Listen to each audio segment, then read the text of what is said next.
Good morning, the Director of NTRC, judges, auditors, media houses, participants and their mentors, staff. Welcome to iCode's 10th annual competition. Today we will have presentations from the secondary mobile app category and the open category. We will now have a prayer from Ms. Ronicia Douglas, intern at the NTRC.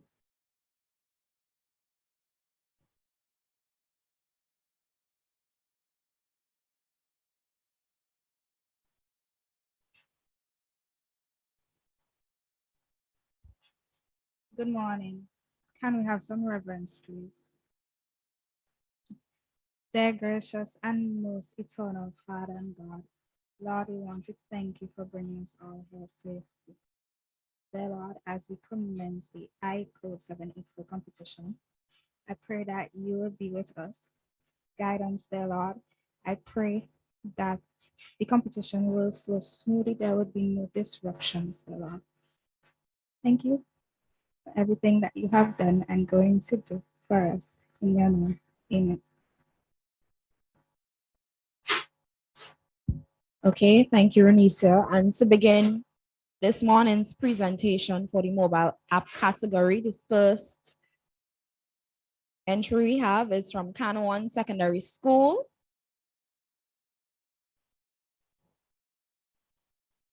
My apologies. Let us have the national anthem, please. Stan.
Okay, you may have your seats.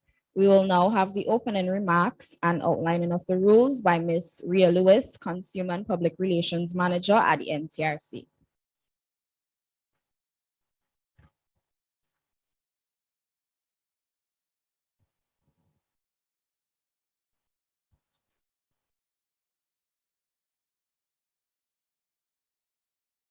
A pleasant good morning to everyone, staff members present, the judges, the participants, our partners, and our online viewers on YouTube and Facebook, media representative from the Vincentian newspaper. Good morning.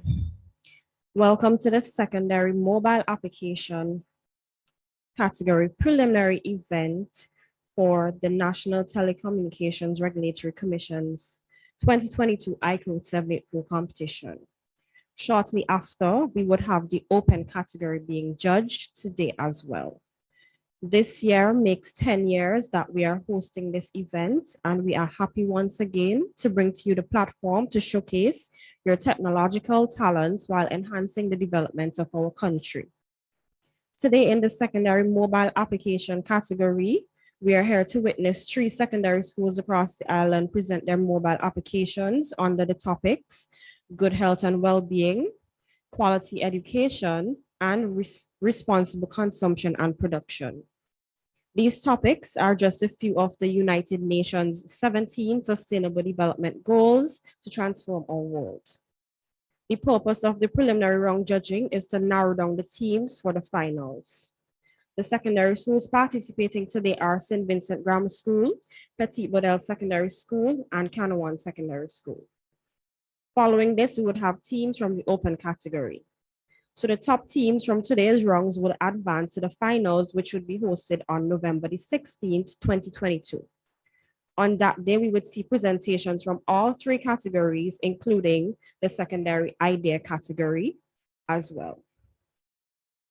And at that point is where the panel of judges would decide which teams would walk away with first, second, and third place cash prizes for each category. I must mention as well, 2 members from the winning team would be sent to Barcelona, Spain in 2022, and that is for the open category. 2023, that should be. So the rules of the preliminary round are as follows. Teams entering in the secondary mobile app category must present projects in the form of ideas or mobile applications that pertain to the topics that are outlined by the NTRC. All teams entering in the open category of the competition are only allowed to create mobile applications for the public or the private sector. A team should consist of no more than 4 participants and a minimum of 2 participants per team. There is no limit to the amount of teams that can enter the competition from a school, as long as the projects are not plagiarized or the same as another team or project that has entered previously. Similarly, for the open category, there is no limit to the amount of times that a team can enter in the open category. Students participating in the secondary categories can enter in both the secondary and the open categories. Students from the tertiary schools, mainly St. Vincent and the Grenadines Community College, are only allowed to participate in the open category of the competition. Students participating in the mobile app category are not allowed to have team members from other schools, as each team from a secondary school is treated as a single entity. Participants are not allowed to use ideas that are already in place in theory or practice in St. Vincent and the Grenadines, and participants are required to view the past entries database to avoid any duplications of entries and to guide you on how your presentations are to be made during the competition. Students participating in the secondary category of the competition are required to have an official mentor who the team sees fit to serve as their guidance. Mentors can either be a teacher or a lecturer, respective of the educational institution, but it is not limited to these options. Mentors should be of a professional nature, however. Participants of the open category of the competition are not required to have an official mentor. Students from the Grenadine Islands who make it to the finals will be allowed one day to travel to the mainland to visit a business which their idea or mobile application applies to and conduct their research. The NTRC would cover all expenses, being travel, accommodation, meals, and taxi for students. In the interest of protecting the rights of the participants, registration forms, which consist of copyright protection, must be signed and completed in full. This would allow the participants to sell, lease, or license their ideas or mobile application to any person or entity, or continue to use or develop the idea or mobile application in any format after if it has been submitted to the NTRC. The age limit for participants entering in the open category is 35 years. The following guidelines are to be used for making your presentation in the secondary mobile app category and the open category for the preliminary phase of the competition. Each team has 7 minutes to present. A buzzer signals the beginning of the presentation. After 5 minutes have passed, another buzz would be sound. When the 7 minutes are up, 2 buzzes would be sound. If the team is not yet finished after 7 minutes have elapsed, then they would be allowed to continue. However, at the 8-minute mark, 3 buzzes would be sung to alert the team that they have to stop their presentation. After the initial presentation, there would be a 5-minute round of questioning from the panel of judges. A buzz would signal the beginning of this round of questioning, and after 4 minutes have passed, another buzz would let the judges know that they should not ask any more questions. However, if a team is still answering a question, they will be allowed to finish. A buzz would then signal the end of this round of questioning.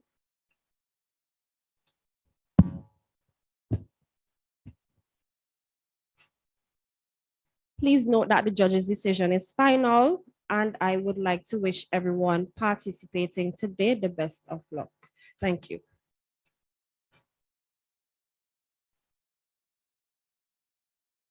Thank you, Ms. Lewis. Okay, now we'll have the introduction of the judges by Ms. Eustacia Walter, Public Relations Officer at the NTRC.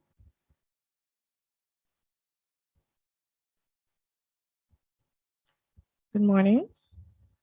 Mr. Terry Clark.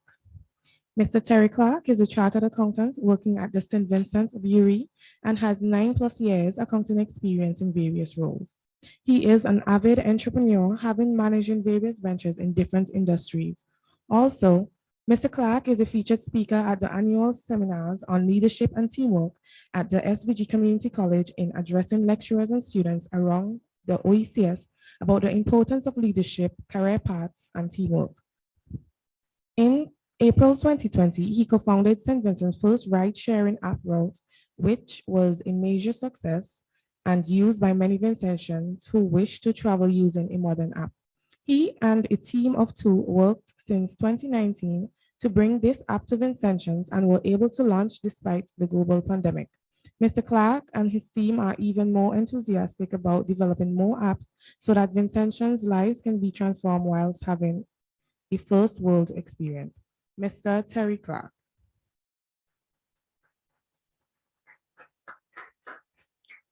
Mr. Haj Baker. Mr. Haj Baker is a systems administrator and developer with about 10 years of experience at the Inland Revenue Department. He obtained a bachelor's in computer science from the University of Hertfordshire. Prior to this, he attended both the St. Vincent Grammar School and the St. Vincent Community College. A profound love for coding, proficient in Java and C+. Haj is also the other half of Programmers Inc., who placed 3rd in the then I2 competition hosted by the NTRC in 2017. Mr. Haj Baker. Mr. Odian Mark Hillocks. Mr. Hillocks is a strong believer in regionalism and a proud product of our regional institution, the University of the West Indies Cave Hill campus. He graduated from the university in the year 2018 with a double major in computer science and accounting, holding a first-class honors degree, and is now concluding a master's in data science with UE St. Augustine campus. Mr. Odian Mark Hillocks.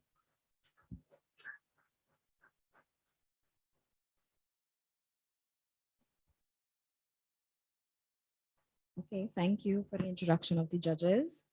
Now we will have the beginning of our presentations for the secondary mobile application category. Please note that 5 teams from this category will go on to the finals. And we'll start off with Kanawan Secondary School, FTF for the future. Please wait for the buzzer to begin your presentation.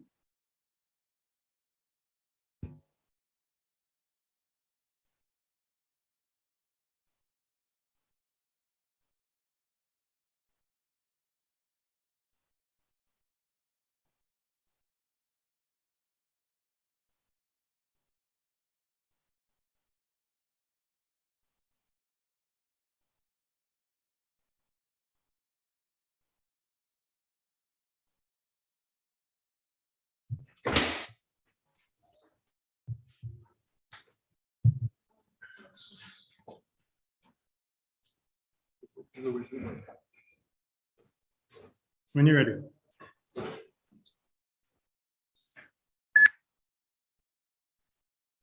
Good morning, judges and spectators. I am Kimini Kari, and these are my teammates, Terry Ambino, Jobel Pe, and Shara Snag, and our group name is called For the Future. Hey, y'all know anybody who does teach EDPM? Because they don't do it at my school. Girl, I had these slices, I do. Wait, I here have an app called Classify. Oh yeah, I just be seeing my brother use that app. What is Classify? Classify is an educational platform where students receive teaching and tutoring services.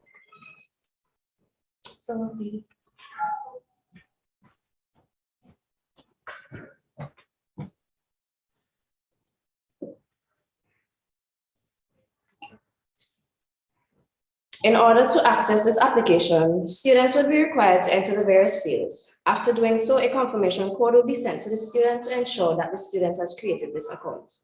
The teachers, on the other hand, would be required to provide additional information such as their certificate of competence, a photograph of their ID, and their police record, which would aid in the vetting process done by a panel of teachers. This here you can see the homepage of Classify.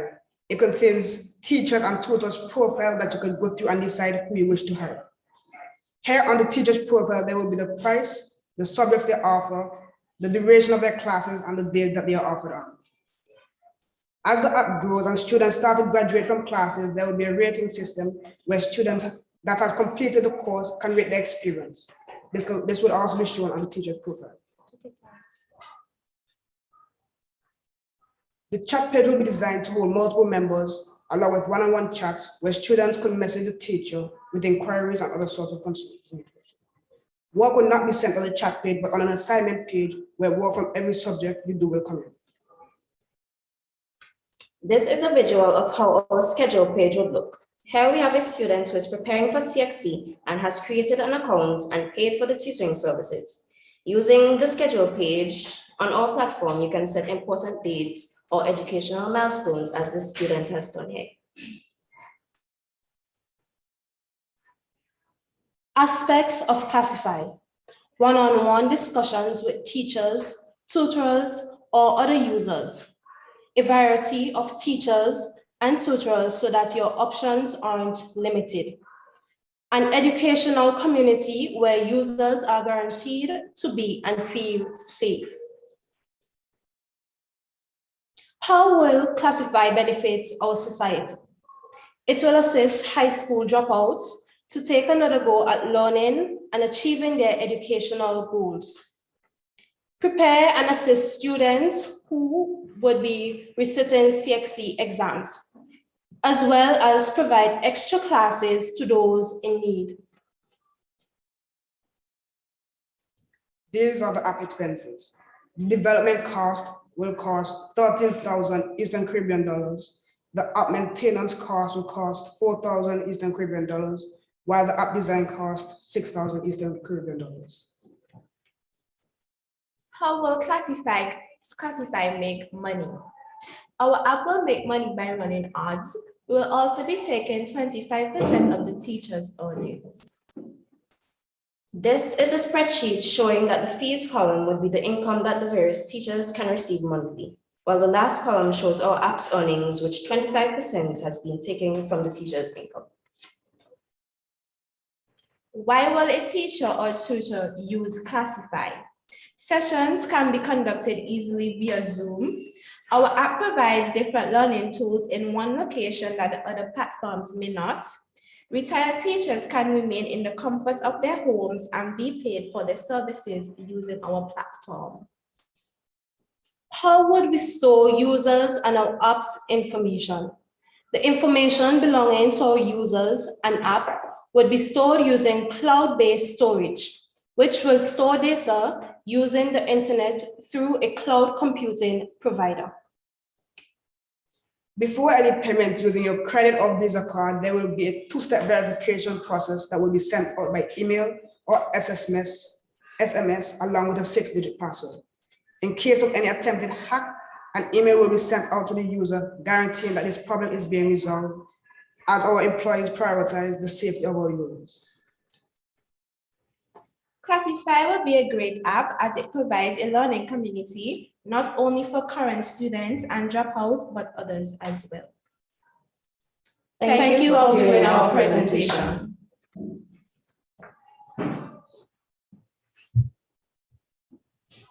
We will now have the questions from the judges.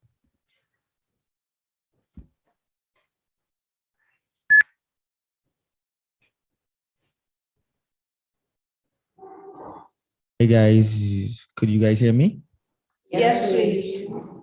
Okay, I just have one question. Is this app geared towards students mainly in the Grenadines or the entire country?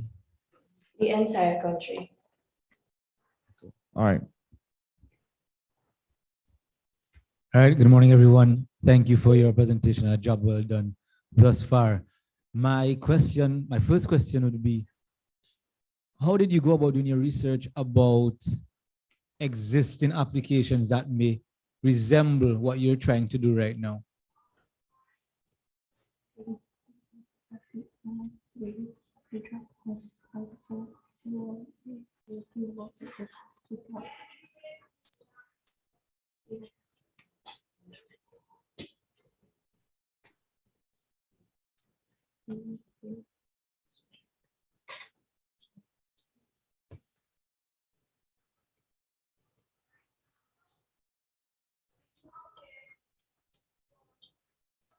Okay, we look at the rate of dropouts, and however, there aren't certain apps available in our region. So we came about with this app. So you said you did research. Could you identify one app that is very similar in nature to this and how yours differs exactly?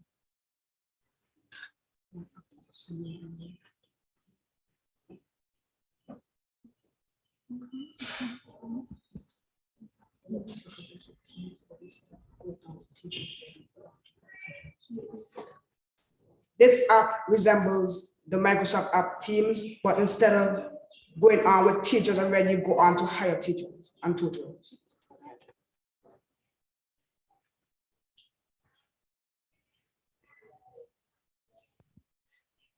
Okay, team, I must say I'm very impressed with the presentation. I have two simple questions. Would you outsource the maintenance of the app or would you be doing it yourself? Can you repeat, please? I'm asking, would you outsource the maintenance of the app or would you be doing the maintenance yourself? We would be outsourcing the maintenance. Okay, on second question, can you pay online? Does the app facilitate online payment? Yes. Okay, great. That's it for the questions from the panel.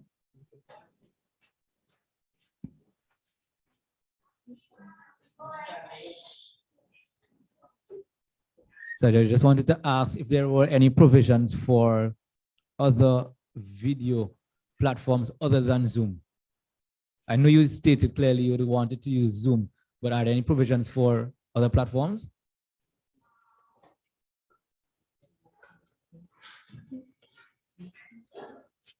You could also be using Team Link. Okay, thank you.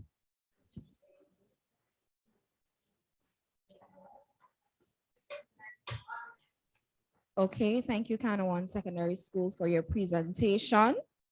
Next group. That was good. That was good. Okay, next presentation we have is also from the Kanawan Secondary School, from Team Software Explorers. Please wait for the buzzer to begin your presentation.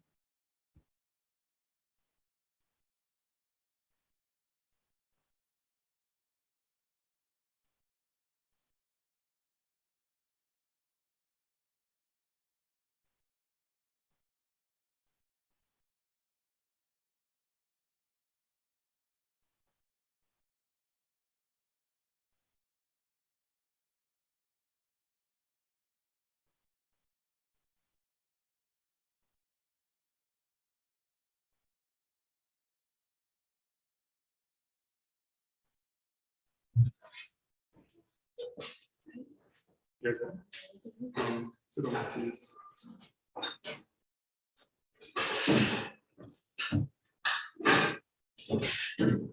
Okay, ready when you're up.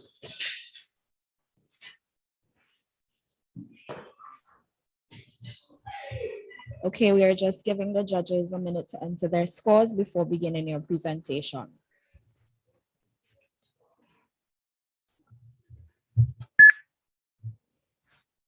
Go ahead. Good morning, judges and spectators. My name is Cheyenne King, and these are my teammates, Delisa King and Kiara Answine, and our group is called Software Explorers. Y'all, you remember the 2 days I was missing from school? Yeah, it's what I've been all about. I had to go all the way to St. Vincent to buy my books, and traffic was so bad, I missed the boat and I didn't even have nowhere to stay. That was so frustrating. In the Grenadines, we do not have access to a physical bookstore, which is why we need to travel to the mainland St. Vincent to utilize this type of service. This is why my teammates and I saw it fit to develop Grenadines books. How the app works. When the app is opened, the splash screen will be shown. Then the option to either log in or sign in will be shown. Log in is for when you already have an account and you wish to re-enter. When signing in, after signing in, you will be sent a confirmation code, which will verify that you have created this account. After that, you will be sent to the home screen, which will show the various bookstores that are available on mainland St. Vincent. When you find the bookstore that you are required to enter, you will click on it and it will open and show all the books that are available at that bookstore. When you have found the book that is desired, you will click on it and you will click on it and you will be sent to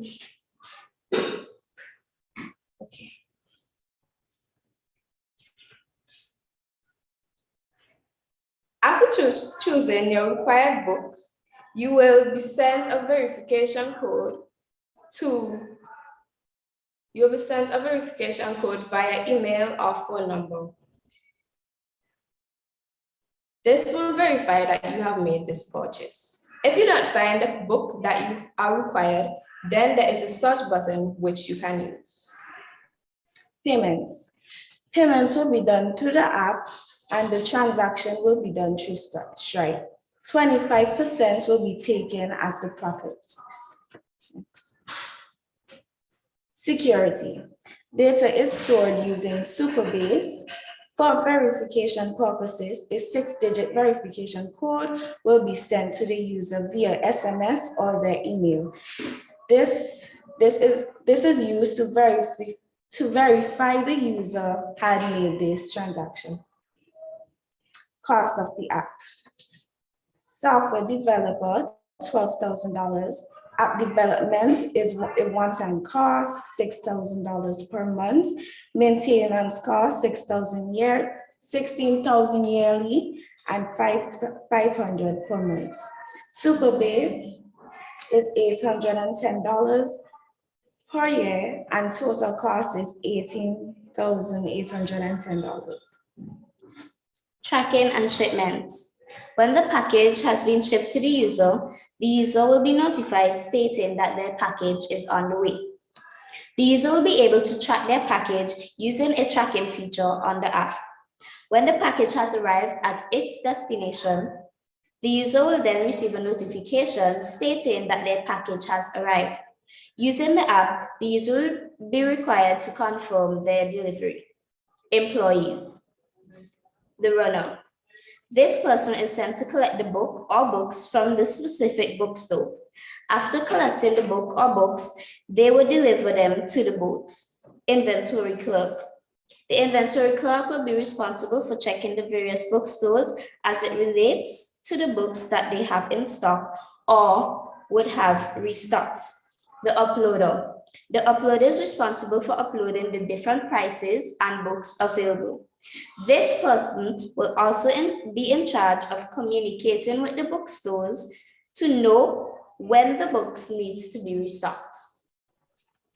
This being said, we are confident that this app will alleviate most of the problems parents and students face in the Grenadines as it relates to acquiring books. Thank you for viewing our presentation.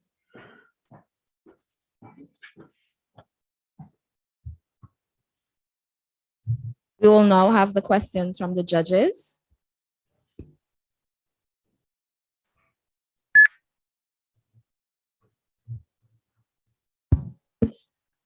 Hi team, great presentation. My only question is, can your app facilitate ebooks? Can you repeat? Can your app facilitate ebooks, as in, could, instead of having a physical book, coming to the Grenadines, what is the possibility of, having a book on the app that, you could actually use it? Yes. Yes, sir. Okay.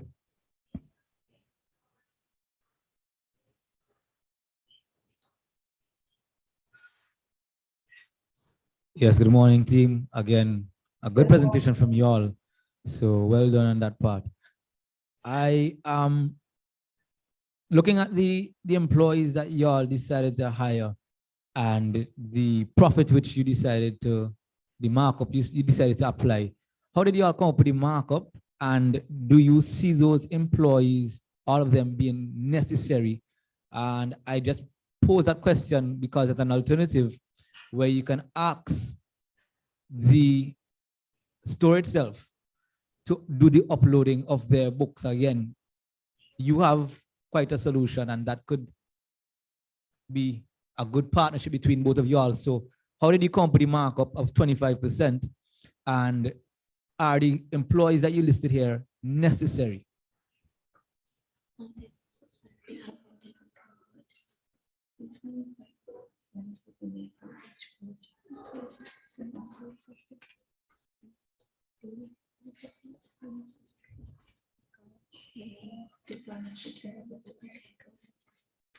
The 25%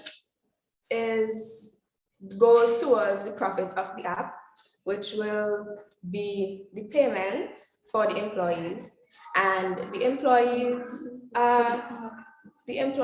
are necessary because you will need the runner to deliver the books to the boat, and then you will also need an employee on the boat to go. You will also need an employee to deliver the books to the boat.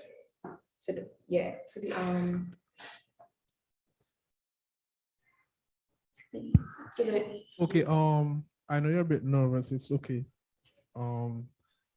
Just to add what my colleague said, it was a good point he made in that, if you could give the actual bookstore access to the app so that, they themselves could upload the availability of the books, that would then cut out the need for the uploader or what you call it, the uploader, the inventory clerk. So you give the books to a business access then, or a vendor access to the app, so they could do it themselves. So you would eliminate that part of that worker. But I do understand that you would need someone to deliver the books and on the boat, with the runner. Yeah, but it's a great idea. But I suggest in that app you just give the businesses access to the app so they themselves could upload the inventory. So if they have 4 mat book in stock, they would just go on the app and they put in the amount that they have. If you understand me, right? Yes, please. Okay.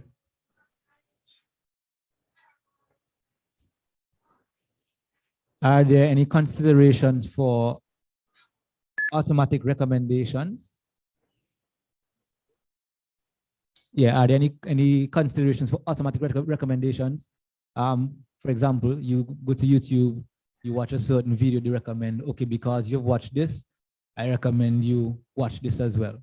Likewise, is there any consideration for if you bought principles of accounts for CSEC, then you may want to have the principles of accounts past papers? Are there any consideration for recommendation system to be implemented as well? Yes.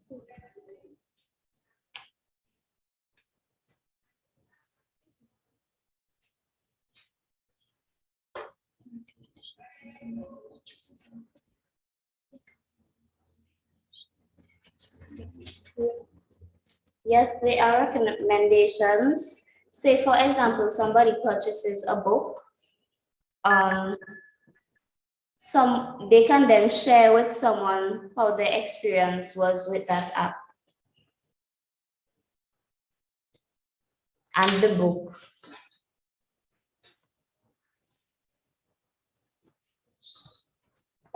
Okay, thank you. Okay, thank you, Software Explorers, for your presentation. I will now give the judges a minute to enter their scores.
Okay, so our next presentation would be from St. Vincent Grammar School, Team After School Boys. Welcome, Team After School Boys. Please wait for the buzzer to begin your presentation.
Good morning.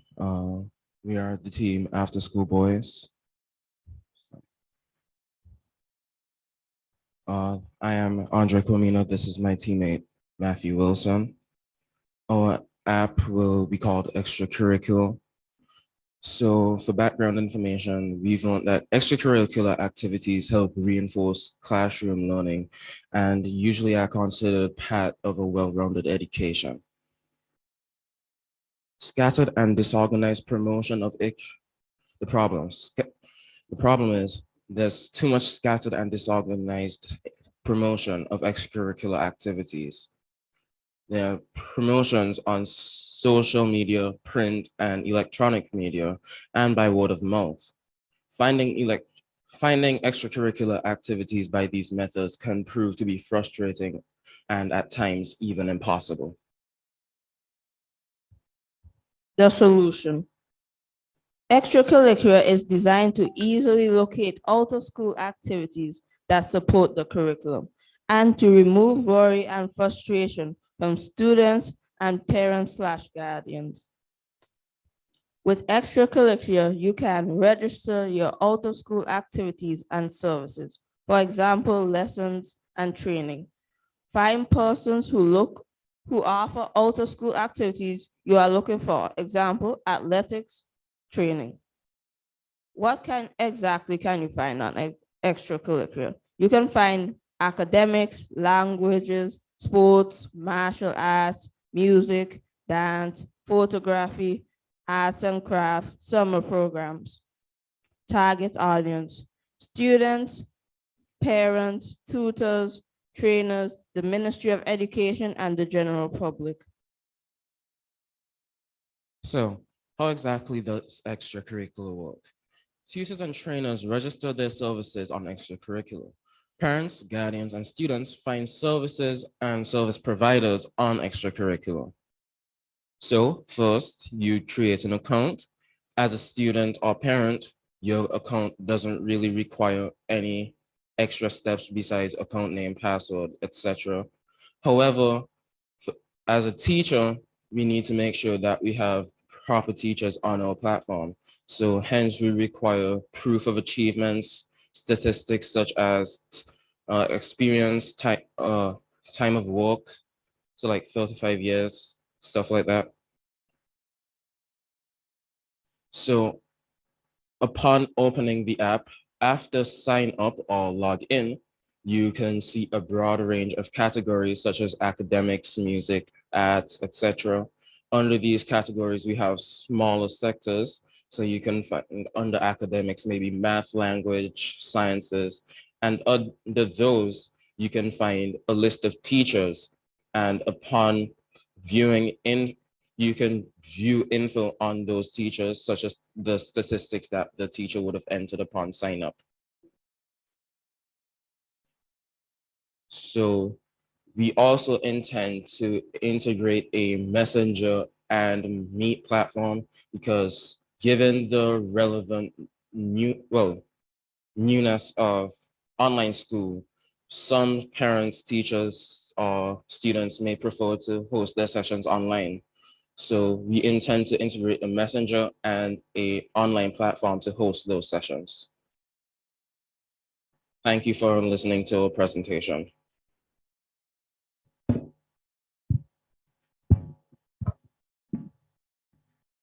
Okay, we will now have the questions from the judges.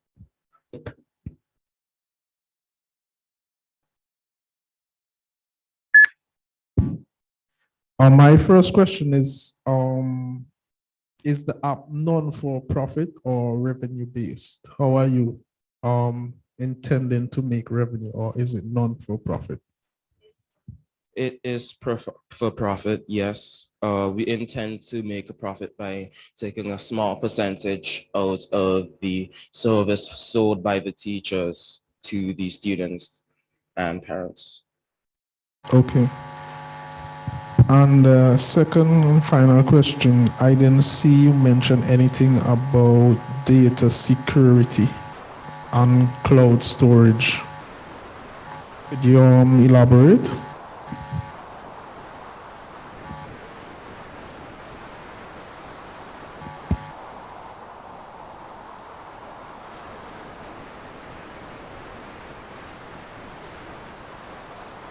Okay, so essentially we do plan to create a cloud server. That way we can store any information that, especially when the teachers or students host, well, the teachers host their sessions online, we need to be able to store their information in case they send it via the messenger. Also, we do intend to use a security feature. Well, we intend to integrate that into the sign up and the login process. We also intend to outsource the cloud server because that could be financially straining.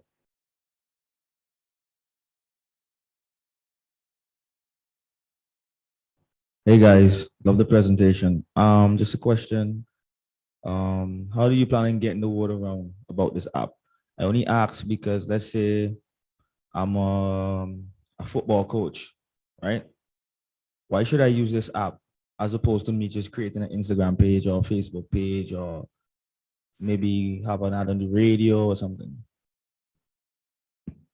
Well, while you may be able to do that, and you may find students or parents that are willing to send their children to come and buy your service or go through with you with your service, extracurricular helps create bigger chances of you actually finding a teacher for the service that you need. So instead of having to go search around on social media or radio, yeah, you can just go to one place. So it's more like a one-stop shop for all extracurricular activities. All right, thanks. I just wanted to get a clear understanding as of right now, as of implementation, it's really just a link of personnel, but in the future, it will be a host of activities when we talk about academics. Yes? Yes, well, Okay, cool.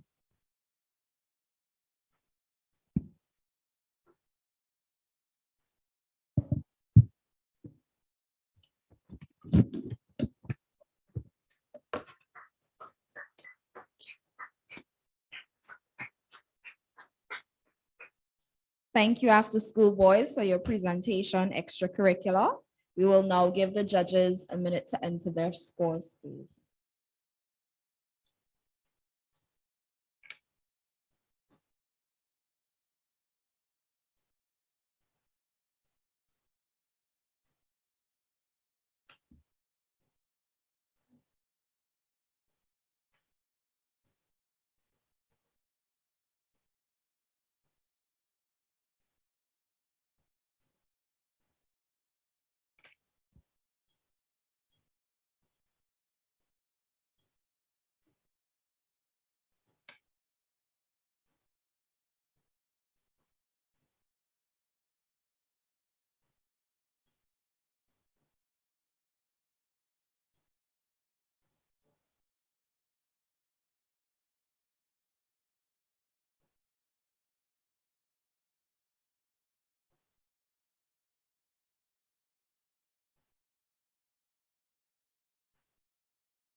Okay, next up, we have a presentation from P.T. Bodell Secondary School, Team X Designers. Welcome, X Designers.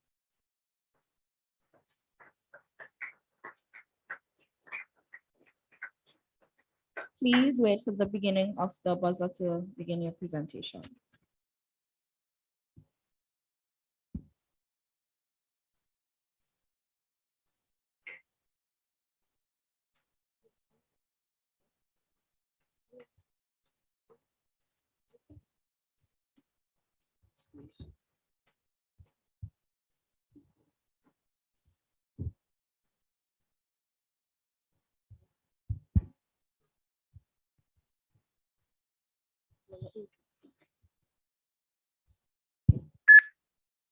Good morning, ladies and gentlemen. We are the X designers from the Petit Border Secondary School, presenting to you X Fashion. My name is Kyle Warren. My name is Orico Matthews. My name is Jevan Tupa. And my name is Jonah Lave.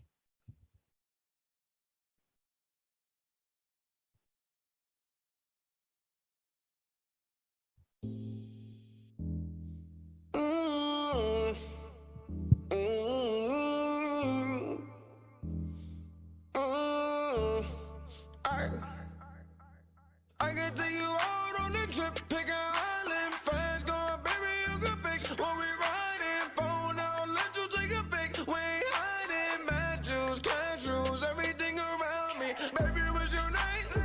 I'm gonna tell you mine and looking at your frame, loving them behind it, little pretty thing. Tell me if you're riding, club, little crowded, won't you come outside and I can take you out on a trip, pick an island, friends going, baby, you can pick. When we riding, phone out, let you take a pic. We ain't hiding, mad juice, cash rules, everything around me, babe. Pretty thing, real pretty thing. Do your thing, baby, do your thing. Pretty thing, real pretty thing. Do your thing, love it when you do your thing. Pretty thing, real pretty thing.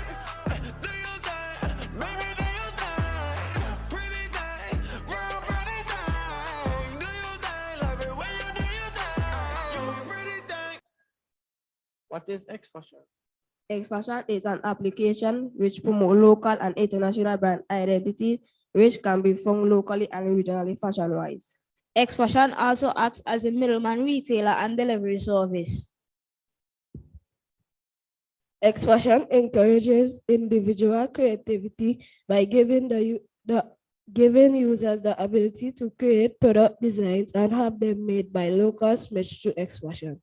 Disadvantages. Needs Wi-Fi. Simple and attractive UI. X Fashion is also up to date in style and technology. Shop where you want, when you want.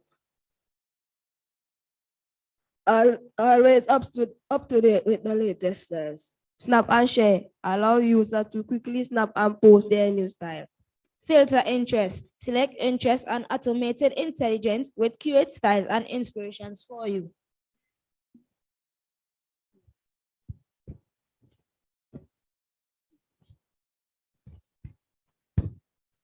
Shopping. Try them out even before you get them. How you wear that new class, daddy? Save payment method and adjust the billing app settings.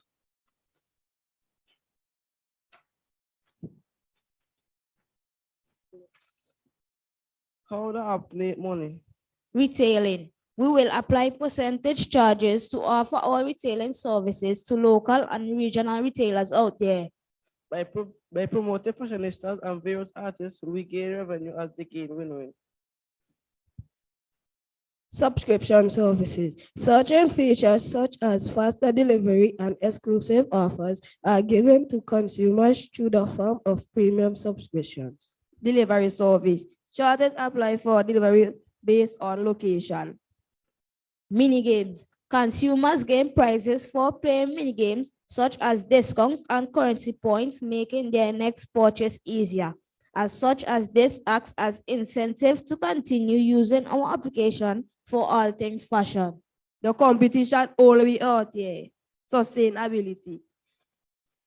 This app will ensure its lifespan through its assured popularity and revenue methods previously.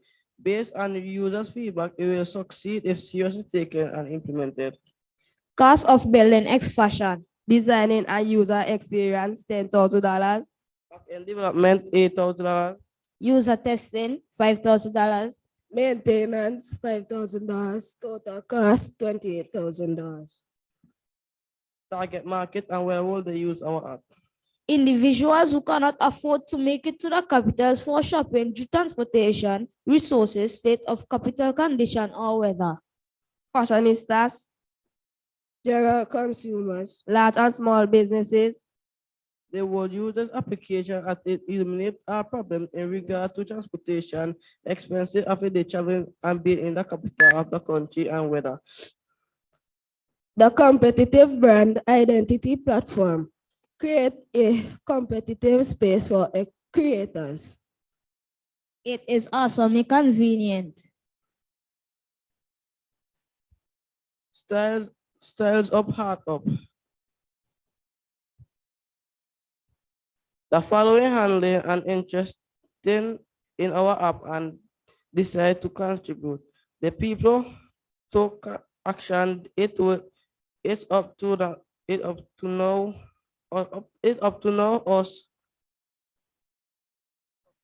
It's up to us now to implement it. X-Fashion is currently being prototyped with JavaScript and UX design. Thank you, audience. Just vibe and look forward to X-Fashion.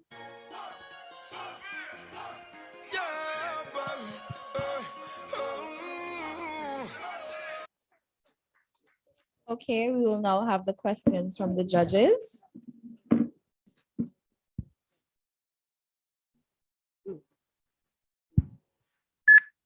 Hi guys, it's an excellent presentation. So I could get a clerks now from X Fashion.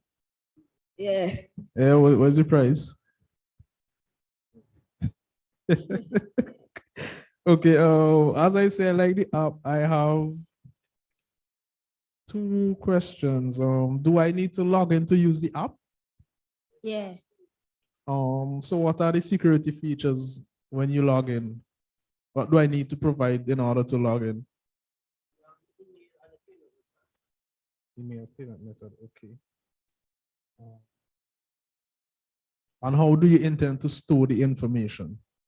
We will store the information in personal app settings. In personal app settings, okay. And any cloud-based, as in, do you store person's information online?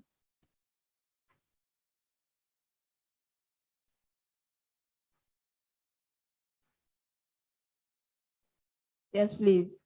Okay, and my last question is, can you control the price that the person sell their product for? So for instance, I want to sell a Clarks, but I want $1,000 for it.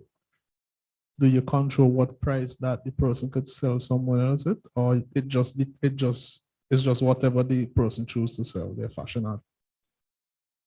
We will give the person a two price. Choose which one, either or. Okay, but okay, if I want to sell something, right? And I said I want, as I said, $500 for a pen. Would you allow someone to sell someone at a higher price than what they could get it otherwise? No, sir. No, sir. No? Okay. Those are my two questions. Hey guys, love the presentation. Just one question. Again, how do you guys plan on competing with, let's say, me?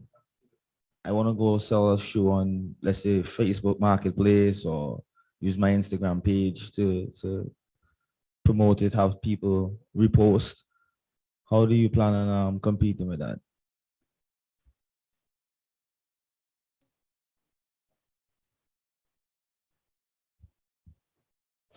We will update our styles and give them more better features than how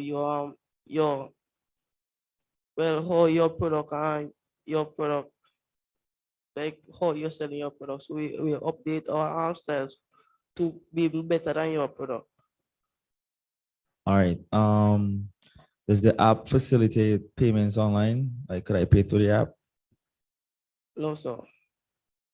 Yes.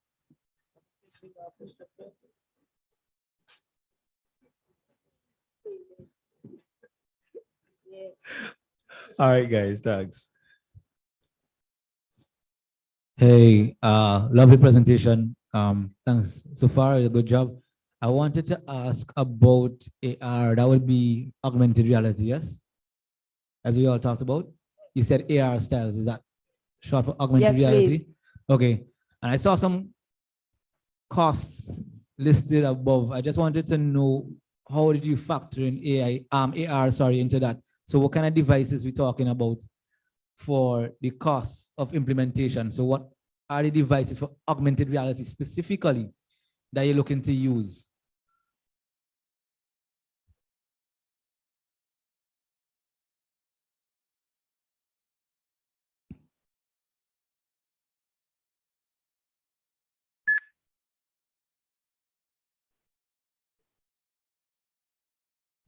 Repeat the question, please.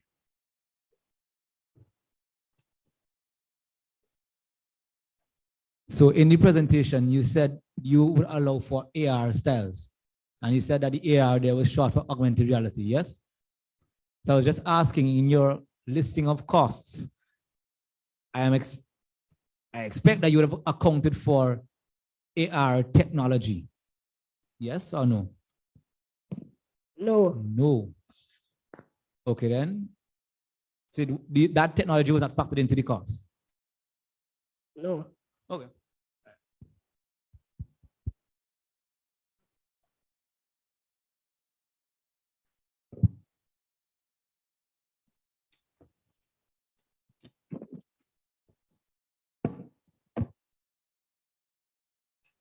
Okay, thank you, ex-designers, for your presentation. We will now give the judges a minute to enter their scores.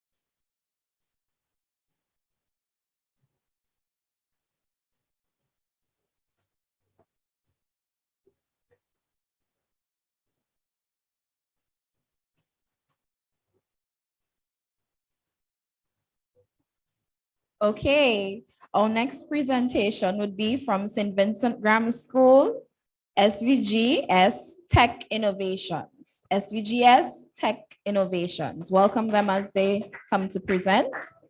Please wait for the buzzer to begin your presentation.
Good morning. We would just like to say a pleasant good morning to everyone here.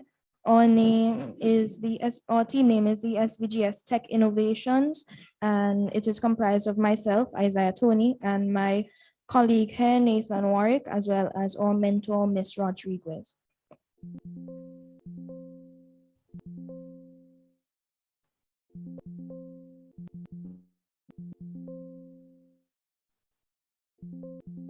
Thank you. The overview of our app is here, table of contents, our app, team, SWOT analysis, everything else good within, so that we will talk about shortly.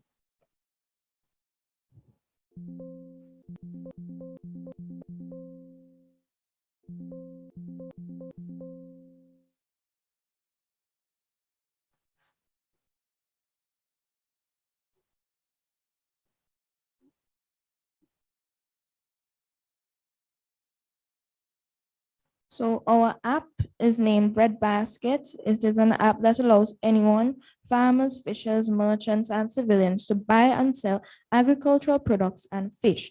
And this is our logo. As spoken about before, our team is comprised of myself, Nathan Warwick, and our mentor, Miss Rodriguez. So the problem. Over the years, the fishing and agricultural industries have played major roles in the economy of St. Vincent and the Grenadines, to the extent that we have been referred to as the breadbasket of the Caribbean. Although we have a thriving fishing industry and very fertile soils, the nation's food import bill continues to be excessively high, accounting for millions of dollars each year. The high consumption of imported processed foods is often linked to the ailments such as diabetes and hypertension. In recent times, the Ministry of Agriculture has been advocating for the reduction of food imports and the consumption of healthy foods. Many of our local farmers and fisher folk has not realized the full benefits of their business due to the lack of proper marketing and networking. Here is our solution. This app creates a platform to facilitate the buying and selling of these healthy local foods by creating links between producers and consumers around the island. It will play a vital role in the prevention of non-communicable diseases such as diabetes and hypertension, as well as conditions such as obesity and high cholesterol. This app uses the GUI as it is very user-friendly, and many of the local farmers and fisher folk may not be very tech-savvy. Competitive advantage and target market. We believe that this idea have not been done before. Therefore, as it is the first of its kind, the farmers, fisher folk would be delighted to have such an opportunity to market their products using this simple, easy to use app. Consumers would be able to purchase fresh fish and agricultural produce within the close proximity to their homes or businesses, which means that the quality of fishing and produce purchased would be very high. This app targets the entire population of St. Vincent and the Grenadines, while sellers would be predominantly farmers and fisher folk. The buyers can be anyone, individuals, local restaurant owners, hotels, etc. Special features and sign up. So we have some special features, which would be messaging and reviews. Messages can be sent to other users to discuss the pricing of items, and reviews and comments can be made on the app to provide guidance to other users. So that is, a comment can be made on a merchant or seller's produce. Firstly, in sign up, the user signs up using their Gmail account and phone number, and then they enter their user role, which would be the buyer, seller, or merchant in this case. Sellers and merchants are required to show proper certification, for example, farmer's ID or fisher folks ID. Users are encouraged to enter their location and can at any time change it. The payment info. Then you enter your payment media, which would be the credit card, debit card, or PayPal. After this initial setup, users can begin interacting with the platform.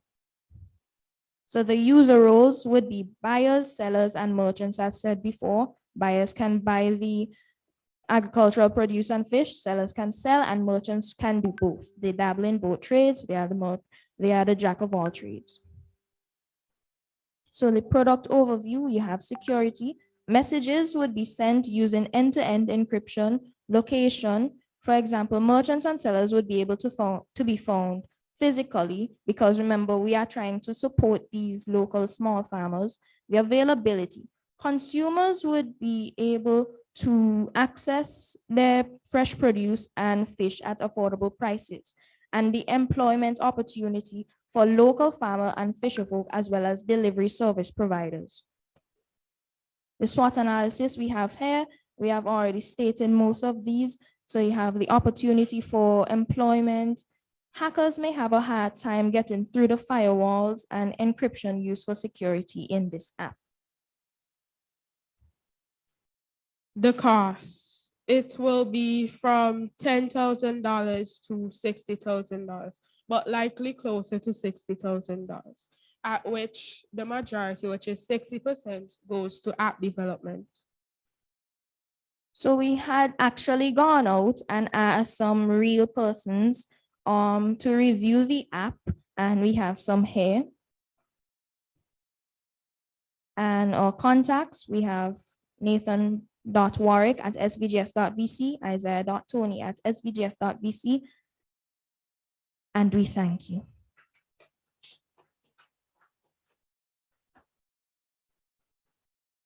Okay, we will now have the questions from the judges. Yes.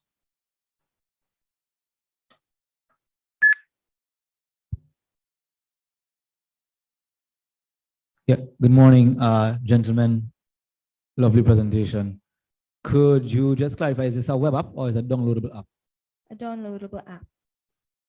Okay, could you tell me then why a downloadable app over being a web app? Because we aim to make the money from the download. We do intend to make money, but it would be a small purchase price. Oh, so you purchase in the app before you download it? Are you telling me? Yes, please. Okay. And you're only allowing it for Gmail accounts? No, sir. Gmail or email. We had submitted it before we got to change that. Sorry. Okay. Outlook as well. Say that one more time? Outlook as well. Hey guys, great presentation. I just for clarity, I just didn't see how you guys plan on like storing the data. You plan on utilizing cloud computing, etc. I don't know. I didn't see anything. So Yes, please. We plan to use a cloud server. okay. I know this might be a bit of a reach, but I know you guys stated weakness about let's say farmers, fisher folks, not really being tech savvy. You guys have any way to basically combat that or anything like that? Well, we don't have any way to combat it per se, but we are using the most user-friendly form of interface to aid them in the usage of this app. Okay. All right, thanks. Hi, gentlemen. I know you mentioned about having to pay for the app when you download it, right? Yes, please. Is that the only form of revenue? No, please. There would be a 5% commission on produce sold. The reason being is that the purchase for the app would not be a high price. It would just be $1 to $2. Okay, thanks.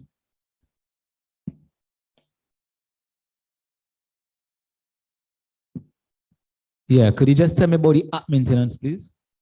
The app maintenance would be done by an external organization. Okay, outsource. Cool. Thank you.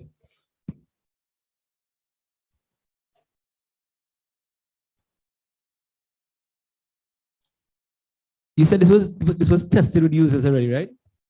No, it was not tested. The idea was presented. Oh, the idea. Oh, Okay, gotcha. Any further questions from the judges?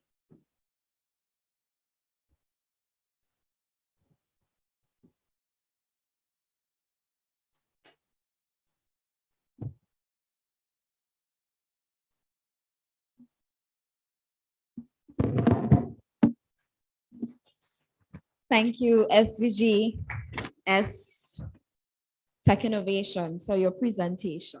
We will give the judges a minute to tally their scores, followed by a short 5-minute break.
The national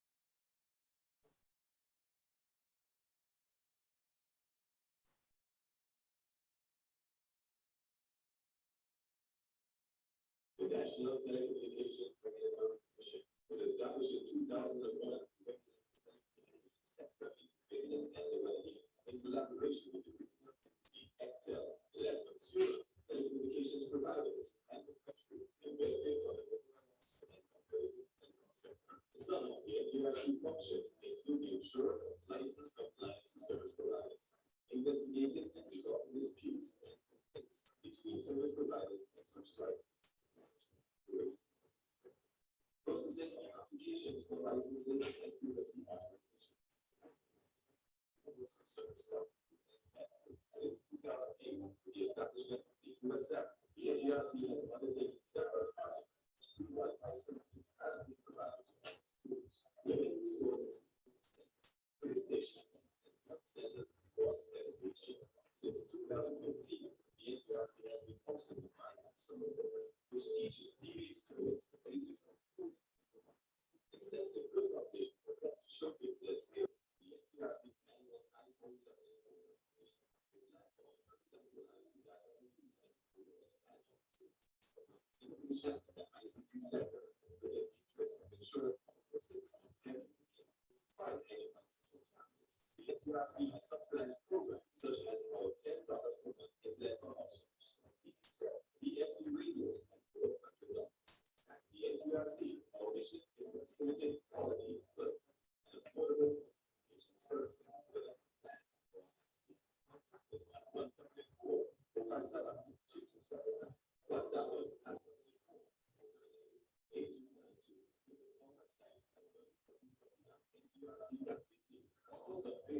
NTRC SVG.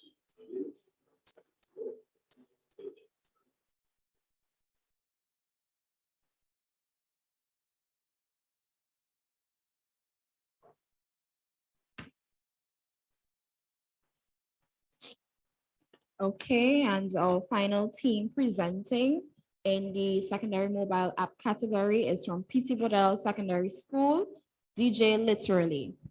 Please be reminded that 5 teams from this category would go on to the finals.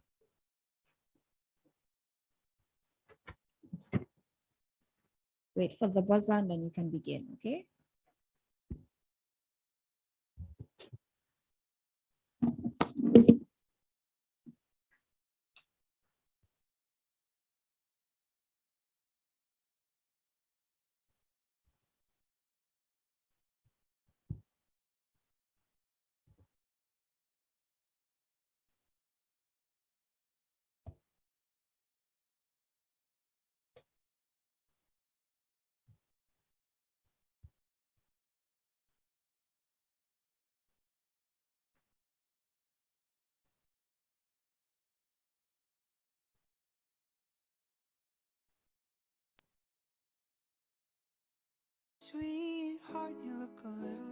Good morning, everyone.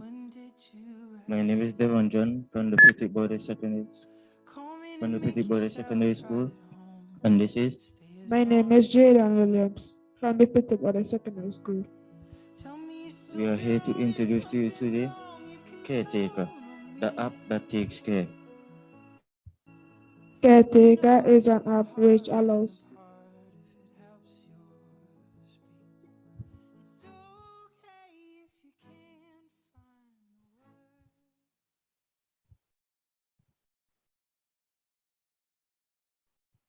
What is Caretaker? Caretaker is an app which allows individuals to hire qualified workers to take care of property or loved ones. It allows you to critique workers based on their performance. It acts as an extra employment opportunity for individuals who cannot afford qualifications, which would award sophisticated tasks. Features: attractive user interface. You can be refunded by Caretaker if your employee has done anything wrong. You can be hired from the app. Convenient. You don't have to know someone who knows someone to get work done. You don't need internet to connect workers via to the app. Privacy settings. You can allow or restrict the exposure of your location for clients. Availability statuses of workers. The app will show if workers are available or not. Check-in, check-out times via location integration. Disadvantages. Apps need Wi-Fi. If someone knows someone already, then there might not be a need to use this app. Jobs catered for. Landscaping, guardian, security, chef, renovation, house maintenance, personal drivers, counselors, mechanics, dog walkers, animal caretakers, vets, and etc. How would the app make money? Subscriptions where more features are added. People would pay for the works to be promoted through the app so that more individuals would gravitate towards them. Sustainability and cost. Based on popularity, we expect this app to survive a full year with frequent inclines and declines in users. How much money will it take to build the app? Between $10,000 and $15,000, considering design, back-end development, and user testing. Why would people use the app? If you are too busy to go looking for someone, or you don't know someone in your area you can find to do your work, you can use the app to hire individuals further or near to you. Problems and solutions. as an assured extra way of gaining income. Problems and solution. Finding qualified, reliable workers can be a sketchy situation in St. Vincent more times than not. Caretaker serves that by offering the best the region has to take care of your needs with comfort. This concludes our presentation. Thank you, my audience and judges.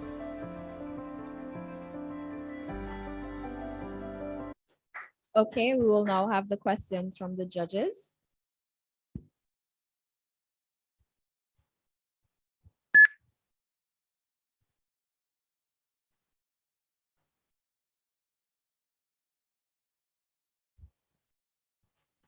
Hi, gentlemen. Great presentation. My first question is, I haven't seen you mention anything about payment.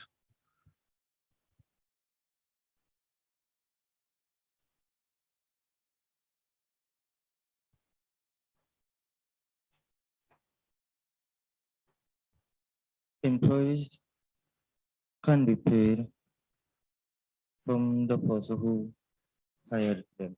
Right, but are you getting any fees from commission or anything for using the app by the what, caretaker? Or?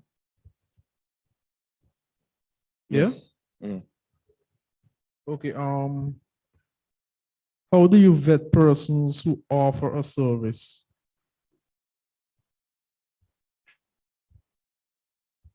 As in, I want someone to take care of my grandmother. I want someone who is qualified, not just anyone, to come and, take care of her. How do you vet that someone is actually qualified to provide the service that they say they are offering? The app workers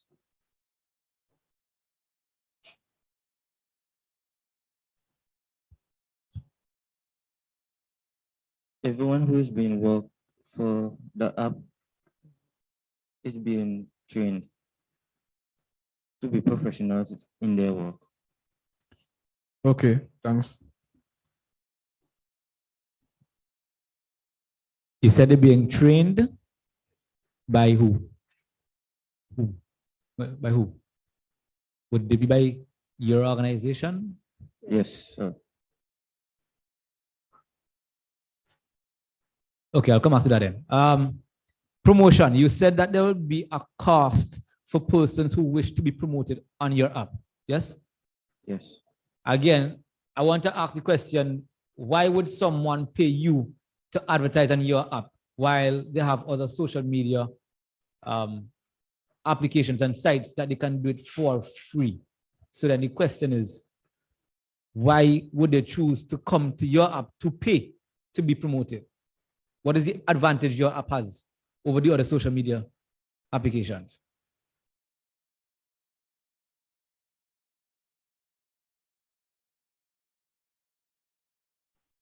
For other social media, yes, you say it's free, but if they cannot contact to other social medias, they can come to our app.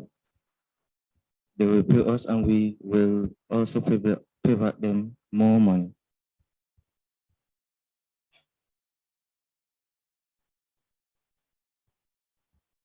All right, guys. Just one question, just to clear. How do you guys want to make money from the app?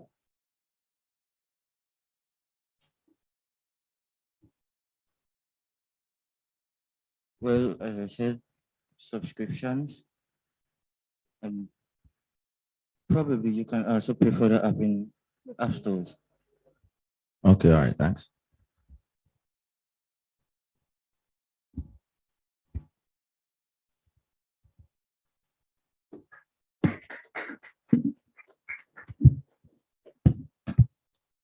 Okay, thank you, Team DJ Literally, for your presentation. So that concludes our presentations for the secondary mobile app category. I will give the judges a minute to enter their scores.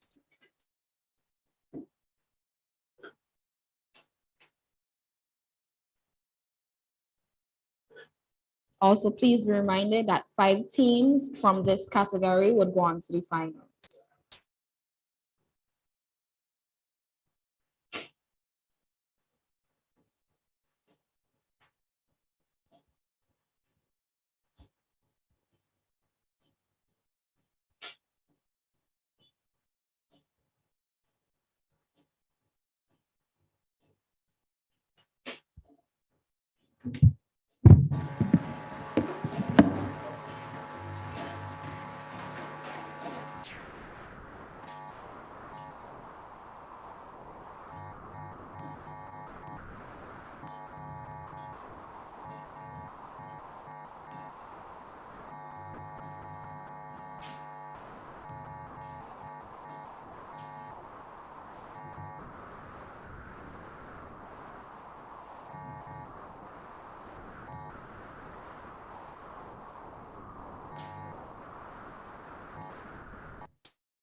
Okay, so the 5 teams that will be moving on to the final round in no particular order. We have Canawan Secondary School, FTF for the future, St. Vincent Grammar School, SVGS Tech Innovations, Canawan Secondary School, Software Explorers, St. Vincent Grammar School, After School Boys, and P.T. Godel Secondary School, DJ Literally. Okay, so this concludes our secondary mobile app category.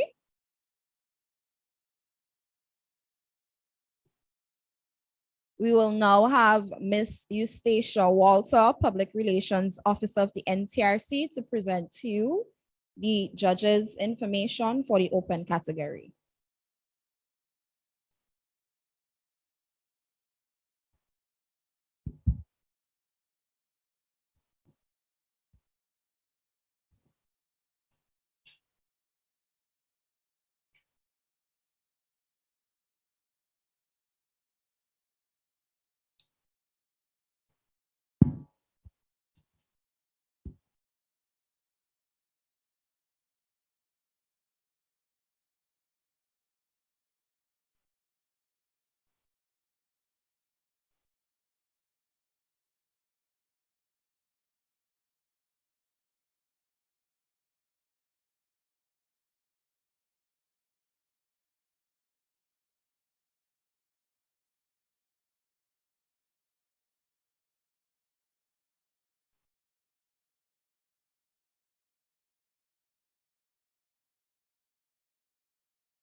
Good morning again, everyone.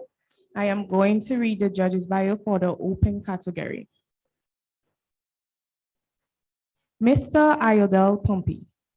Mr. Iodel Pompey is an entrepreneur and chief executive who works with public and private education institutions, districts, and governments to improve the quality of education and operational efficiency.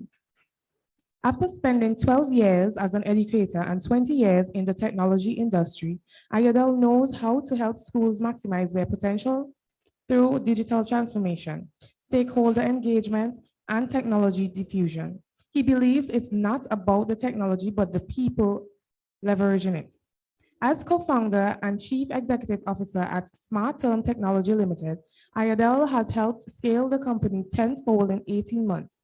He is responsible for deploying educational technology to over 600 schools in the US, Canada, Jamaica, Trinidad and Tobago, the Bahamas, and 8 other countries, amassing over 1 million assessments annually. Iodel has worked at companies in North America, South America, Europe, the United Kingdom, and the Caribbean. In 2018, he was named one of the top innovators in the Caribbean. As a solution manager for one of the global voting technology companies, Smartmatic, Iodel was responsible for leading the election e-counting technology implementation for the London major election and the Scottish Parliament election. As a consultant to the USAID-funded research initiative for supporting education in the Caribbean, Iodel is leading the technology component of the university's trust to establish the Caribbean Educational Research Center. Iodel is also an alternate director on the board of directors for the Eastern Caribbean Telecommunications Authority, establishing rules and procedures in a regulatory environment for the authority's directorate. Iodel is a certified product manager with a master's degree in advanced computer science and information technology management from the University of Manchester and Manchester Business School in England. He also has a bachelor's degree in computer science and mathematics from the University of the West Indies in Barbados. Mr. Iodel Pompey.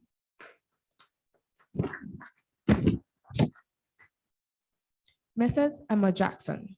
Mrs. Emma Jackson's working career began as a teacher, obtaining a teaching certificate with the University of the West Indies in 1996. She studied multimedia technology and design with Brunel University of West London, UK, and graduated in 2001. In 2002, she started work with the then Ministry of Telecommunications, Science and Technology and Industry as a system analysis. She was assigned to assist with the formulation of the official government website, which was launched in October 2004, and the intranet in December 2005. Mrs. Jackson has undergone various training in information technology project management and leadership training crucial to carrying out her duties. Presently, she is a director of the Public Sector Reform Unit in the Service Commission Department. One of her duties is to assist the ministries and departments with various reform initiatives aimed at transforming the delivery of quality service throughout the public sector. Mrs. Emma Jackson. Mr. Imran Nantan, a participant in the 2018 NTRC's iCode784 competition. Mr. Nantan is currently the owner of ITCS, a technology-based company specializing in web cybersecurity software and hardware solutions for other companies or individuals requiring such services. With over 10 years of professional experience in the information technology field and multiple certifications, including CompTIA A+, Network Plus, Security Plus, a certified Dell, Lenovo, and HP service agent. Mr. Nantan's passion for coding as a self-taught programmer drove his once previous goal of starting his own IT business and drives his future goal to continue contributing to the development and advancement of the technology sector here in St. Vincent and the Grenadines. Mr. Imran Nantan, the judges for the open category. Okay, please note that 12 teams from the open category would go on to our finals. And first up, we have Lyric. Team Lyric.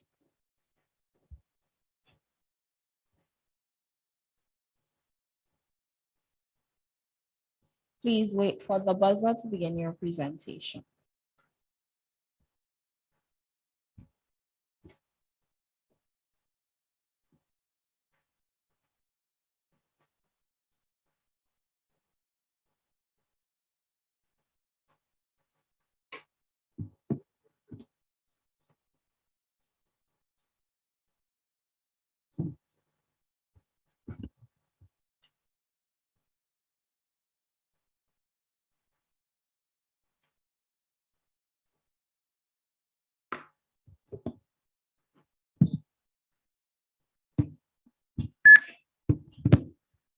Good afternoon, everyone.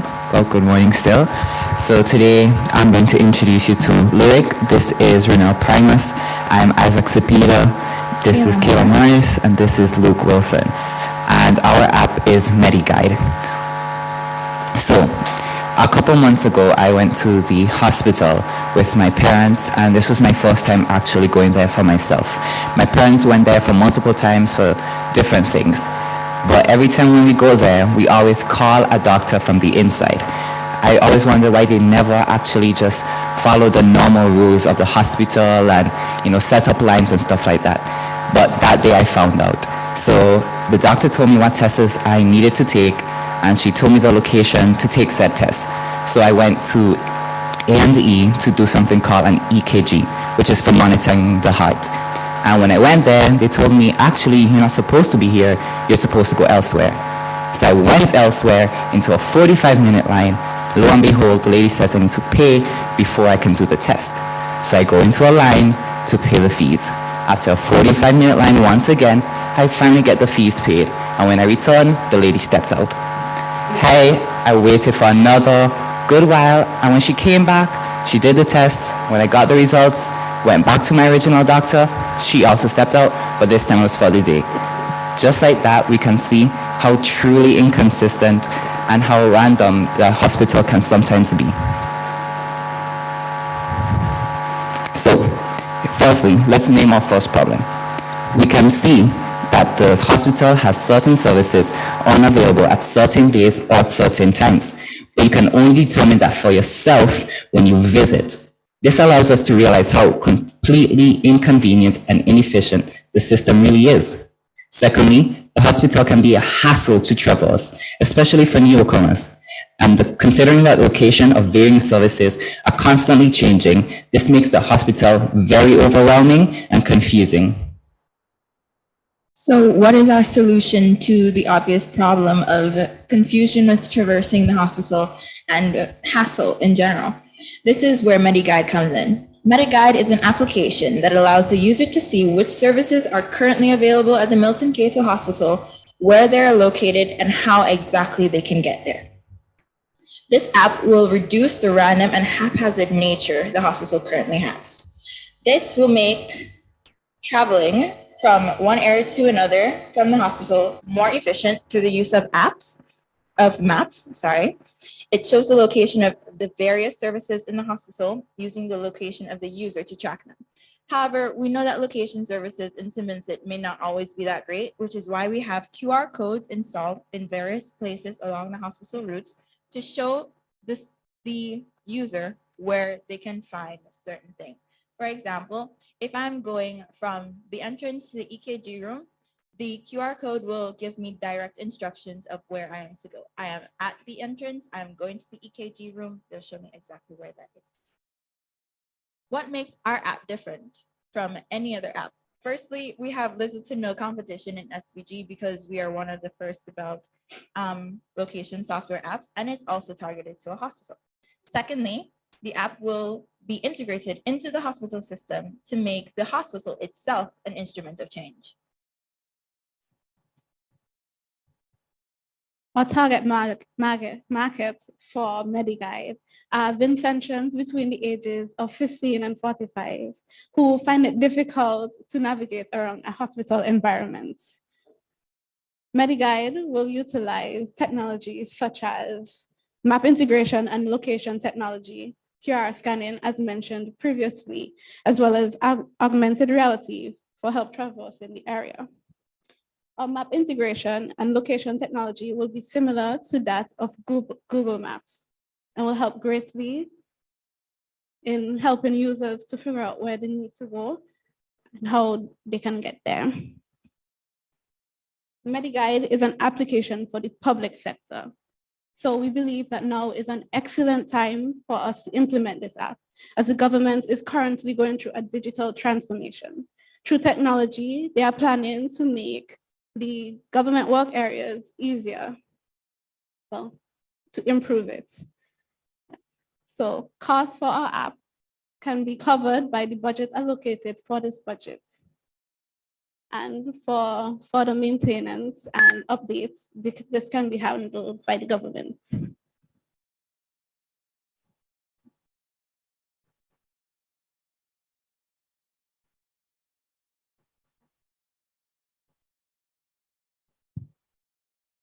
So as we can see, this is basically a little wireframe of what we expect the app to look like. As soon as you open it, you won't need to sign in, so you'll get straight into the content. You'd have a notice in case the hospital has any important information that people need to know straight away. You can access the maps and the service and contact information of the hospital straight away. The centerpiece here is what happens when you select the map. In the center, we would have the map that you can interact with, zoom in, and you can check for yourself the specific locations of services or just general sections of the hospital. You can select your destination and it would create a route from where you are to said destination. You also have the QR code option. So that would initiate the scan in case you have location issues. The QR codes would say exactly where you are, as there would be specific QR codes placed in different areas of the hospital. On our far right, we have the service. So you can select what service you would like to see. It's about its availability, in case it might be available currently, but by the time you get to the hospital, it's no longer available. So you can specifically choose which service you would like to examine, and it would tell you when they would be available. Obviously, we know it's a hospital setting and things can change from time to time about when things are available, but the app's aim is to minimize these kind of haphazard changes.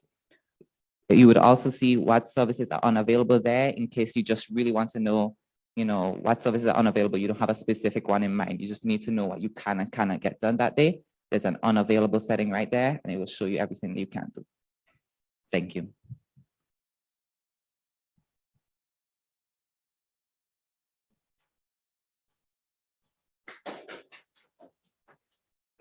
We will now have the questions from the judges.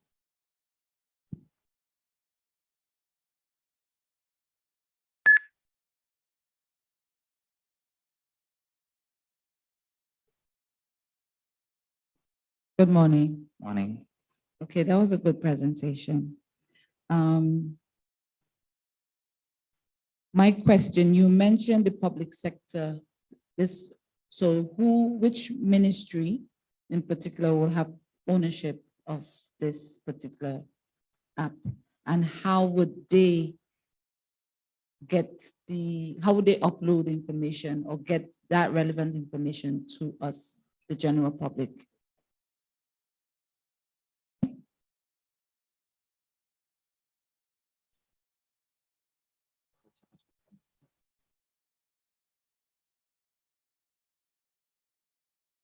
All right, so the way we well plan to implement this app would be in a partnership with the Ministry of Health. So they have a budget for the modernization of the sector already. So we will probably partner with them. They will allocate personnel, the relevant personnel to upload information and work around the hospital. So by modernizing this app and the sector on a whole, it would encourage hospitals to kind of up their game and improve the way that services are presented and offered to the public. Is this a non-for-profit or is this a profit? It's not for profit. Okay. If I hand over, you mentioned the target being 15 to 45. What happens to over 45-year-olds?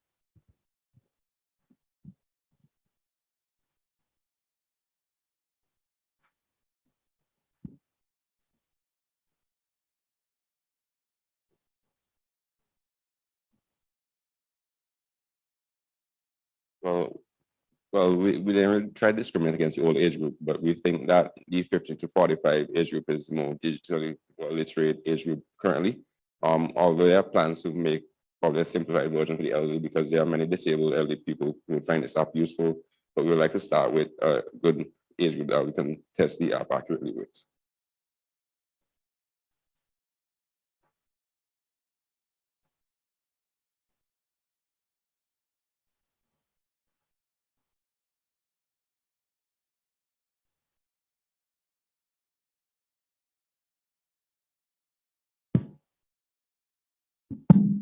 Yes, good morning, guys. Wonderful presentation.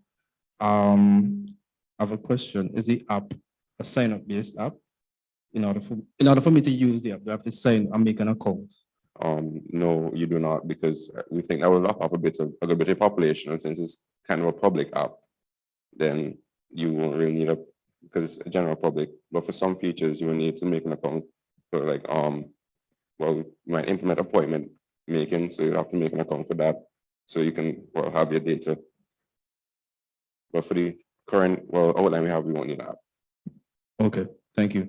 Also, you mentioned about having to sign up for an account. Where would the user information be stored? Amazon Web Services will use cloud hosting provider. Okay, and you also mentioned about it being a Google Map style. Do you have any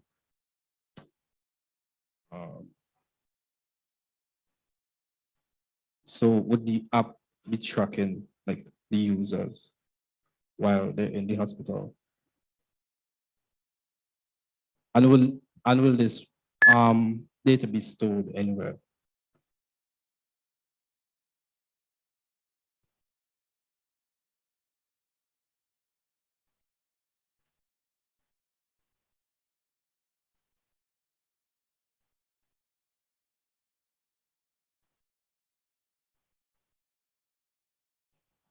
Right. So the main way we plan for this work is really QR code implementation.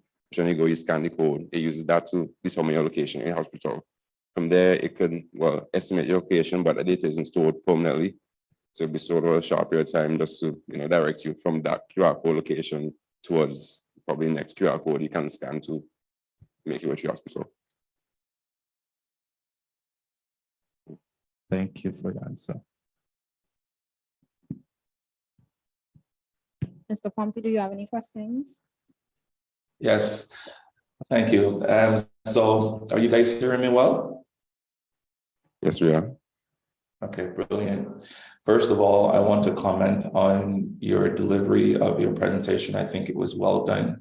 I can see that you guys put a lot of work into it and a lot of thought into your project. I like the way you guys clearly articulated your problem. And I think it's a problem that would resonate with a lot of Vincentians. So I'm absolutely happy with that. I like the wireframes in that you also showed, which shows a really great experience. I think you have everything you need to deliver a solid MVP. And once you deliver MVP, you learn more from the feedback that you get from your application. And I also like the use of augmented reality. And so I could see that you're thinking about, bringing emerging technologies into your application ideas. So first of all, I wanted to say good job. You mentioned earlier in that your company, it's a not-for-profit. I'm interested in figuring out how do you plan to sustain yourselves and how are you going to make money from the application?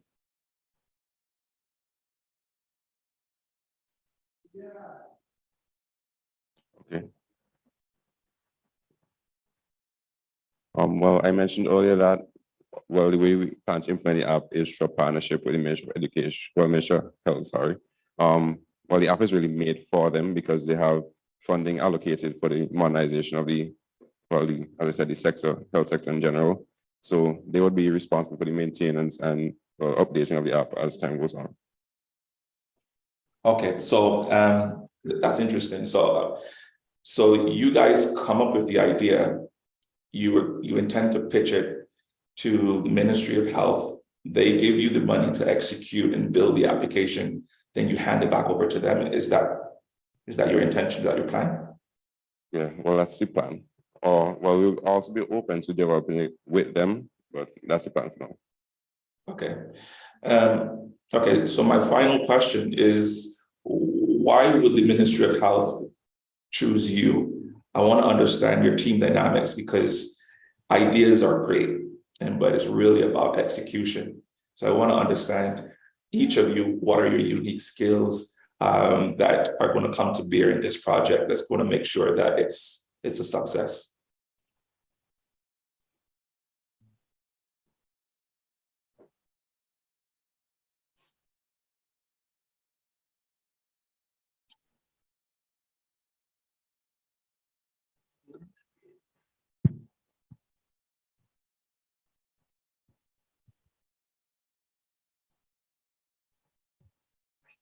So we have all experienced the problem firsthand, so we would be able to better elaborate with the Ministry of Health.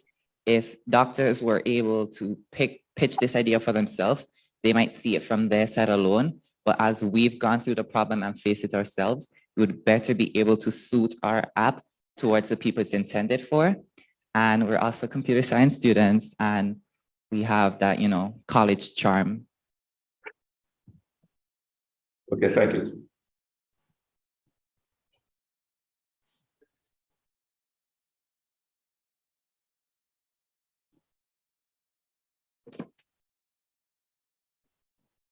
Okay.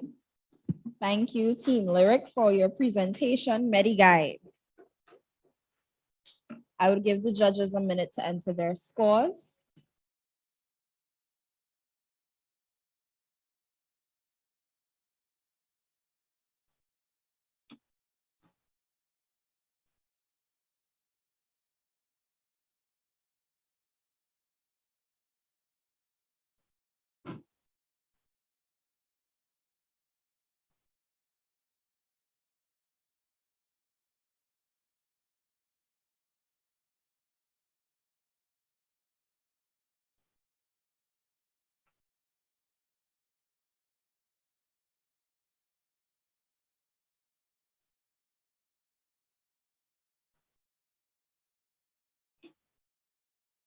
We have water available for the participants in the pool outside.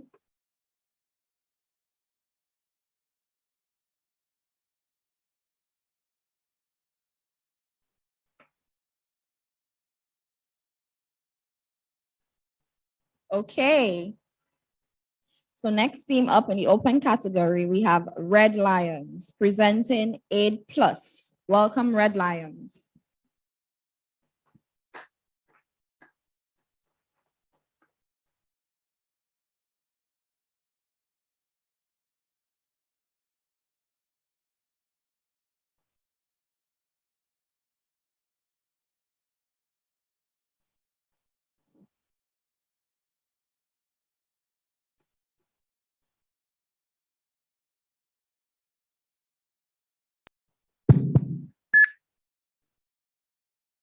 Good morning, everybody.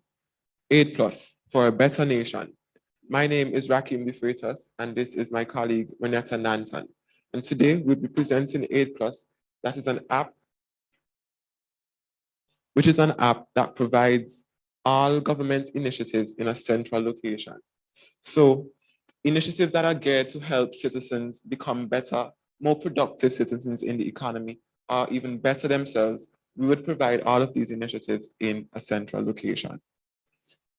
The app would give easy access to the information about these initiatives. So informations like forms, application, which ministry is responsible, the location of the ministry, numbers, and more information about the initiative. Problem the app solves. So we all know that St. Vincent and the Grenadines has a lot of opportunities available to young people and citizens in general. But sometimes it's hard to get the information about these initiatives. So we're going to bring all of these initiatives together to help solve this problem. And we'll solve this problem by? It organizes the information or categorizes it.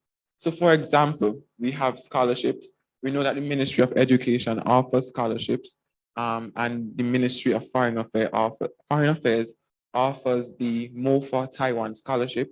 So instead of you walking to one ministry to another, all of the informations will be categorized and organized in a way that is easily understandable and convenient for the user. It benefits the citizens of the country.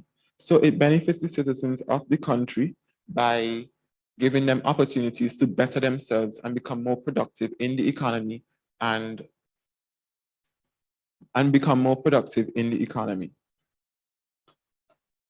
Who would use this app? Well, if you are a citizen of St. Vincent and the Grenadines and you want to better yourself or you want to become a more productive citizen, this app is for you. Innovation. It displays present and future. So it would display the present and future initiatives that are here, that are present and that are upcoming. And as we mentioned before, it categorizes these initiatives. Yes, so it would categorize these initiatives, making it more convenient and easier for the user and for citizens to access the information about the apps. It would provide information about each initiative. So as mentioned before, it would provide the information like application forms, a rundown or a synopsis of what the initiative is about, who's eligible for the initiatives, the ministry responsible, and so forth. Thank you for listening to our presentation. Resources. We would need cooperation between all government ministries, every single one, but more specifically, the Ministry of IT, Information and Technology, who would help us to maintain the app in terms of uploading present and the future application initiatives. For technology, we would be using big data. So we will be using a database and a cloud platform to get our information and to categorize them.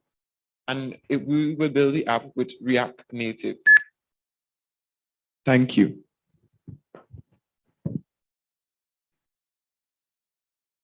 Okay, we'll now have the questions from the judges. We can start with Mr. Pompey, if that's okay.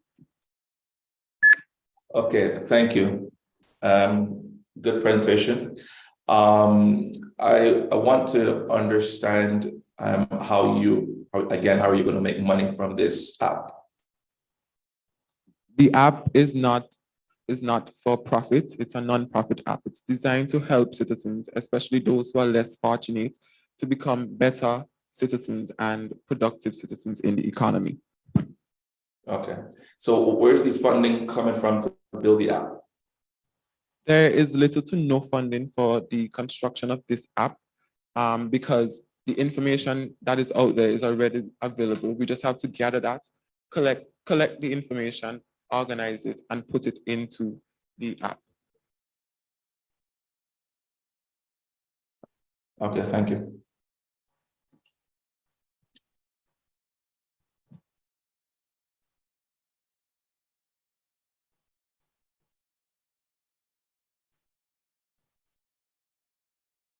Okay, good presentation again.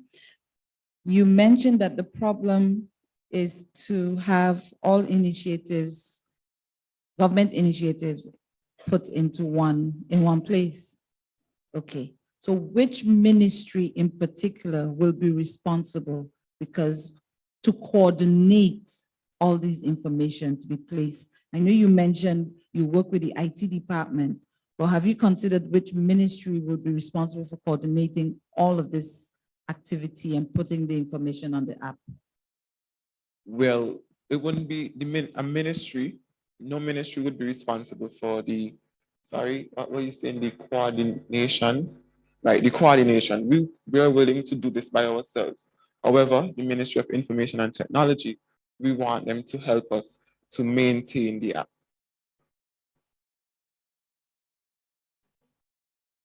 I know you gave one example being the scholarship. Can you give me 2 other examples that you think would be needed to be categorized into this particular app that you would have to coordinate?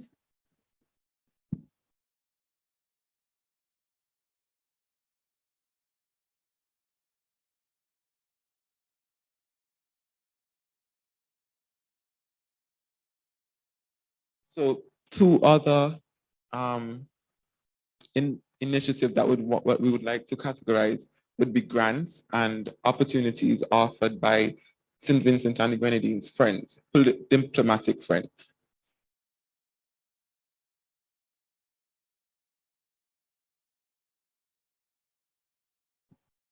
Hey, morning. Good presentation, guys. Just one quick question. You guys would be the ones developing the app, correct? Yes, we have our brother is an app developer, so he can help us to develop the app, and we're willing to work along with him to do whatever is necessary to build this app.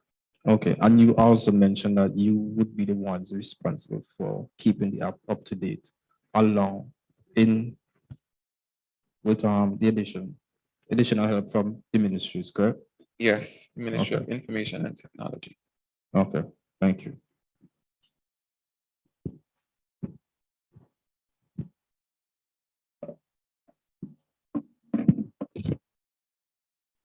Okay, thank you, Team Red Lions, for your presentation 8+. Next up, we have Network Nebula. I will just give the judges a minute to enter their scores before Nebula comes on.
Okay, you can begin after the buzzer.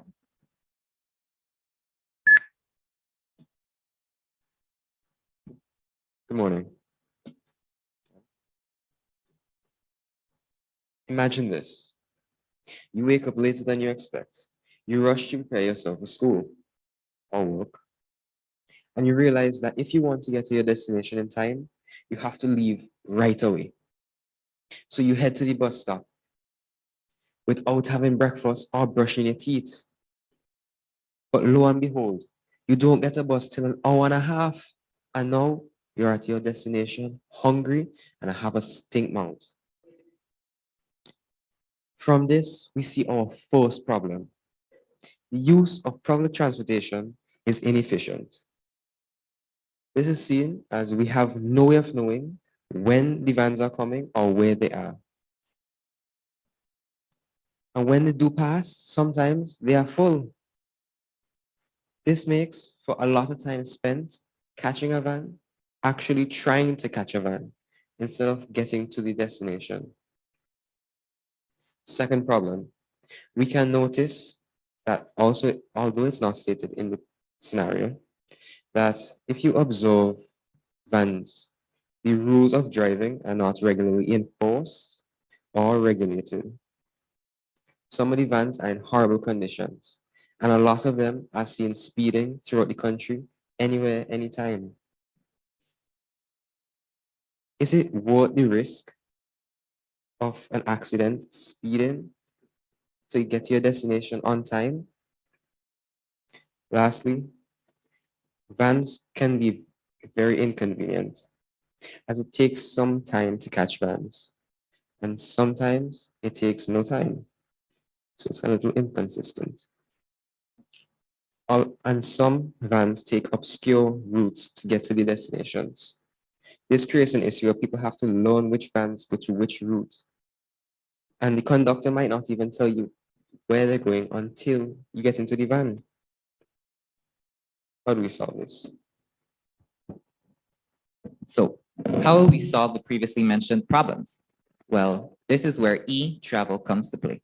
E-travel is a mobile application that is intended to be an upgrade from the current e-bus software that was created. E-travel will allow the user to see registered vans and buses on the map and the estimated time to get to their location through live tracking. E-travel offers a lot of other features, and we'll get into them one by one. So how will we combat the inefficiency in which you'd have to spend hours trying to catch a van whilst the ones that do pass are full? Well, our app offers online reservations with an increased fare, of course. So if I'm late for school and I want to get to the SVGCC Villa, right? I live in Bible, and the normal fare from Bible to Villa would be $3. So I would want to reserve a spot from a Georgetown van. The distance from Georgetown to Bible is $2. So I would add that cost onto my fare along with a $2 registration fee. This is basically so that when the vans do take the reservations, they won't be at a loss for them. They could just take a passenger, drop them off at Bible, make money, and carry me on. But in order to avoid all that, I'll be paying for the distance that they have to cover with an empty slot, if you know what I mean.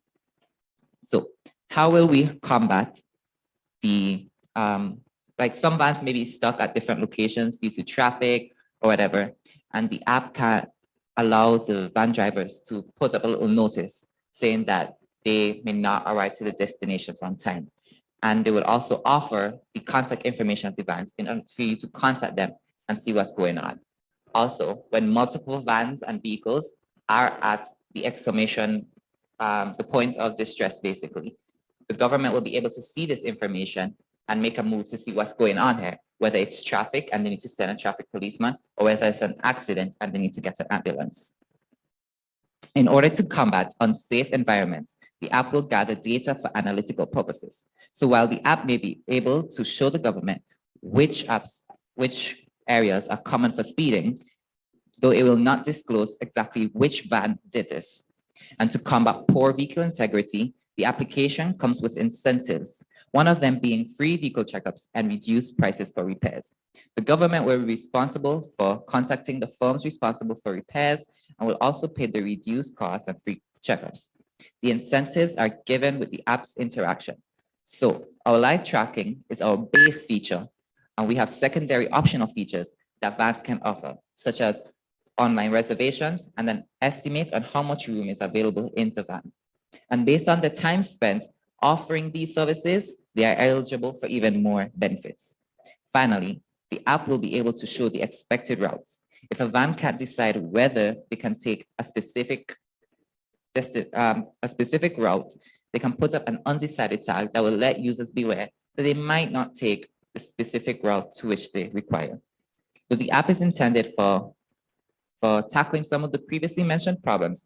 We also want to use the app as a bridge technology for the industry with a relative no appeal for technology. Creativity and innovation. What makes us stand out? Well, currently our biggest competitor is the SVG eBus app, which we won't technically be competing with, as we hope to build onto that. Our app offers services which are not available on the app, which is why the upgrade would be very necessary. And as a result of the e-travel being implemented into the transportation industry here, the government would also have to revisit and rework the entire industry for the better. The technology that we will be utilizing in our application is Google Map integration, as well as location tracking services. So for our user interface, we actually hope that we can show the vans exactly where they on the home screen, which is supposed to be on the PowerPoint, but on the home screen, they'll basically be given the option to select their routes, to check which reservations are available, and they have this little bar which they can raise up, kind of like your volume button, and you can raise your volume and lower it to say how full the van is. So example, I can see that 3 vans are coming, but I might stay at home a little bit longer because all the vans that are coming are full. And I can see that there's one ahead that has more room for me. So that's what the app intends to do with that. And when it comes to for the user sides, for the users who actually want to see, they can also access taxis and order them and contact them as well, just like the normal eBus one is. And for our timeline, before the actual implementation of the application, the government will contact the firms responsible for setting it up. Thank you.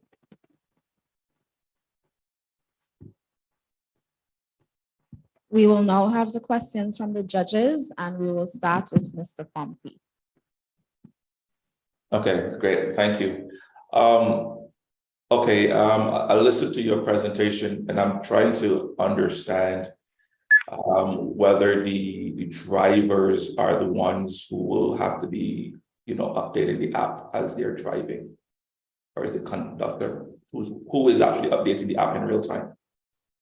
The conductor will be updating the app in real time if they opt for a feature that will require that.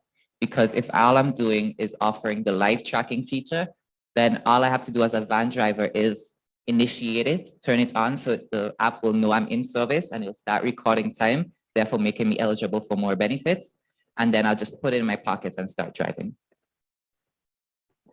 Yeah, but if they're using the feature where persons can, reserve a spot, and the one where you talked about, if you're waiting, you're late for school, you want to reserve a spot in the van.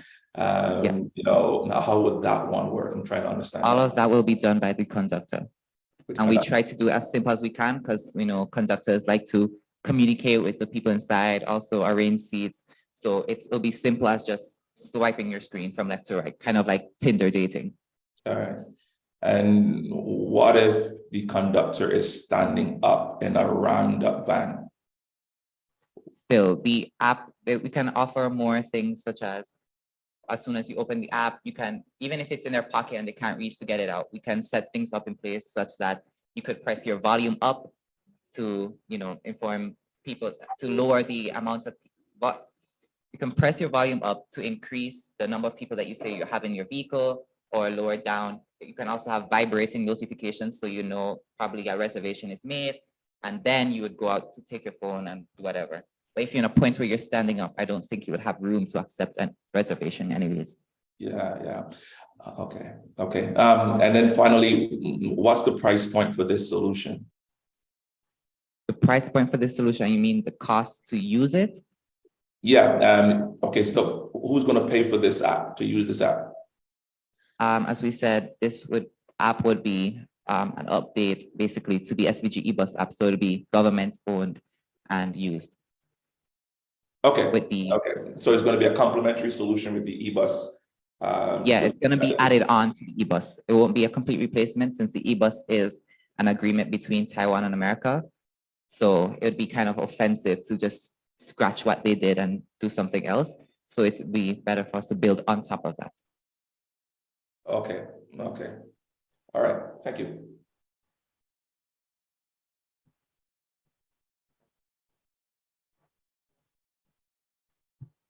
Yeah. Good presentation, guys. Quick question, or not a quick question, but you mentioned that the availability of space in the van would be you can see on the app, right? And you also mentioned that the conductor will be updating the app. I was wondering if there will be any other integration, technological integration within the buses, right? That could basically circumvent the need for the conductor to update the app, as in tracking technology, right? That could basically update the app on its own without having the need for the conductor. I think there are a lot of different ways you can tackle that issue. You can have an actual physical technology where you can monitor every time something enters the van and exits. so that we could have a computer system actually calculating how full a van is or how empty it is. But I think that would be more in the future, as we want to make it as basically user-friendly for a field that doesn't necessarily use technology.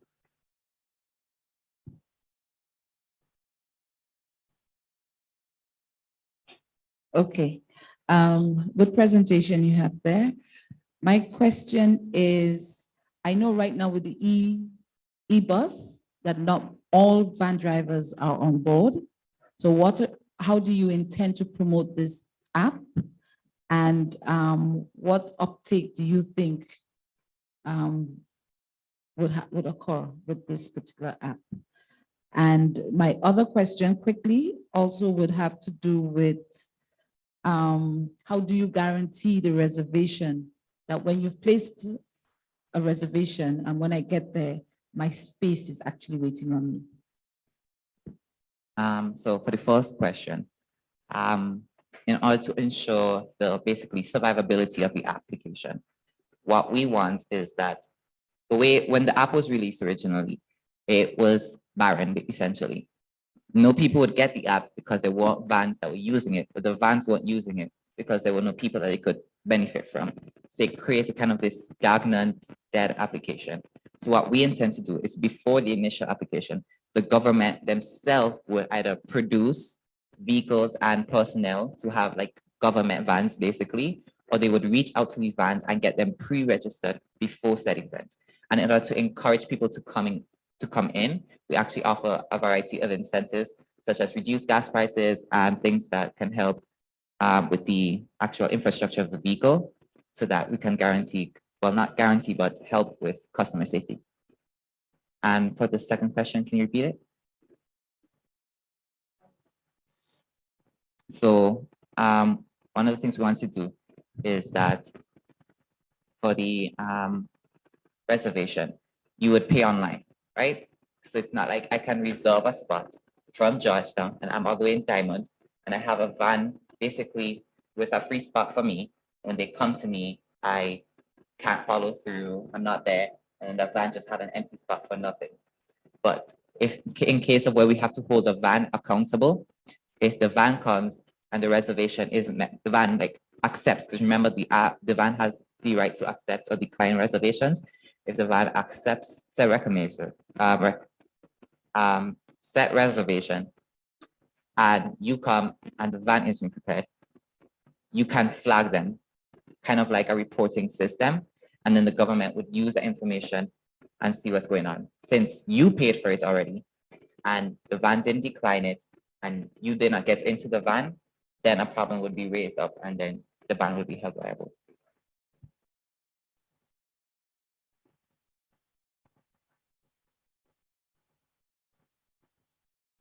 Okay, thank you, Network Nebula, for your presentation, e-travel. I would just give the judges a minute to enter their scores.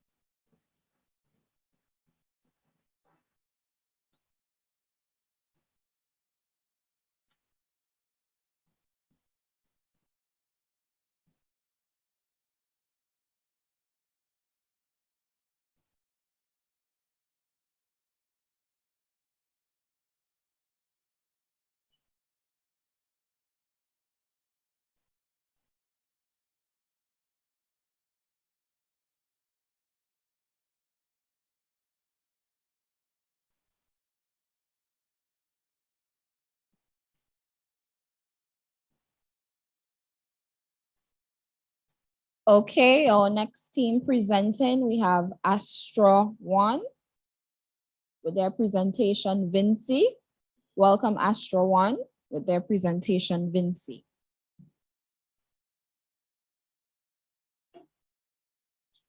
Please wait for the buzzer to begin your presentation.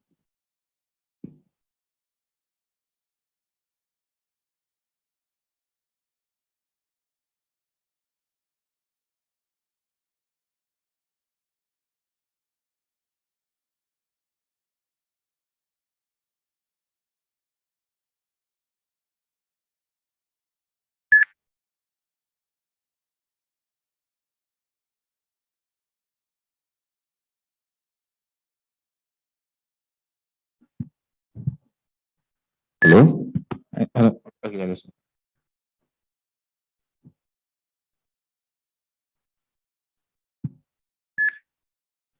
Judges, fellow participants, audience, good morning. Presenting Vinci, making jobs easier, literally. I'm Stanislaus Gomes, and this is my partner, Luke Wilson. Now, judges, imagine your expensive cupboard fell apart this morning, and now you're in desperate need of an experienced carpenter to fix it. But alas, you haven't a clue where to begin the search for one. Or let's say that you've been so busy that you've let your front lawn overgrow to a deplorable state, and now you're searching for someone to cut it. But once again, you don't know where to start to look. Which leads us to the first problem we'll be attempting to tackle, and that is that it is extremely difficult to find experienced persons who are skilled in various departments, such as the aforementioned carpenter or lawn mowing personnel. This in turn leads us to our second problem, which is the fact that there is currently no proper medium in St. Vincent and the Grenadines for persons and businesses to share their job openings or for persons to share their skills, experience, or resumes for an opportunity for work. So here's the solution. Vinci, our proposed app idea. The main premise of our application is to allow persons to share and view various job openings, both in the short and long term. Persons will also be able to share and view services, skills, resumes, experience, and even pictures of previous work. For example, a carpenter can share pictures of their previous work, for example, as a reference point for persons who are interested in hiring them. Vinci will also be a platform for persons to share miscellaneous locally made Vincentian products, for example, local soaps or local creams. Now let's move on to how exactly our application will work. So for users who will be posting, they will first have to create a profile and have it submitted to be verified, including their name or name of company, contact information, etc. Then the user will make their detailed posts clearly describing their job opening, service, or skill. Additionally, they can add additional qualifications, pictures if applicable, as well as resumes and qualifications, as well as any other miscellaneous information that might be useful. Now, for users that will be viewing, the same applies for creating their profile, of course. Then they will be able to view, search, and select job openings, services, profiles, and skills as they please. If and when that user chooses one, they can contact that person or business via our in-app messaging service, or they can contact them via the phone number or email address that that person or business would have provided. Now, a modern app like Vinci needs just as relevant technology implemented in it, such as machine learning capabilities. Vinci will be able to suggest various jobs, services, resumes, and profiles based on the user's previous searches. Our application will also be able to manage hopefully large amounts of data, including hundreds of profiles, posts, and photos. And these large amounts of data will be stored on an online server or cloud, seeing as that will be the most optimal way to store that data. Now, it is extremely important for every application to have a very catchy user interface, and our app Vinci is no different, as we plan to make the user interface so simple and easy to understand that even a child can use it. So needless to say, Vinci will have a very visually pleasing design with easy to understand navigation options and clearly labeled pages. What exactly would be necessary for such an application to be made and implemented? First, we will need personnel to periodically maintain and manage our data servers. Equipment would then be needed, such as computers for the app's development, as well as a cloud service provider that will be used to store the required data. Now, what would that all cost, you may ask? We estimate the total cost of personnel and equipment to equate to about 2,200 to 3,000 EC. Our app would be targeted towards business owners who would have a job openings, would like to share their job availability, and towards various trade persons, as well as anyone else who would like to share the services for persons to view and possibly hire them. Any viable app must apply to either the public or private sector. Luckily, Vinci would be applicable to both. The public sector, of course, as many ministry divisions, can use our apps to share job availabilities. For example, the Ministry of Agriculture can post about an availability for a field manager. Vinci will also apply to the private sector, as any company can use our app to share their job openings. Viability and creativity are the core parts of any application. Vinci is a one-of-a-kind app that addresses an existing problem. Our app also makes it finding jobs and services a lot easier. And finally, it'll be easily accessible as it will be published on all major app stores. We plan to design Vinci to require very little human maintenance.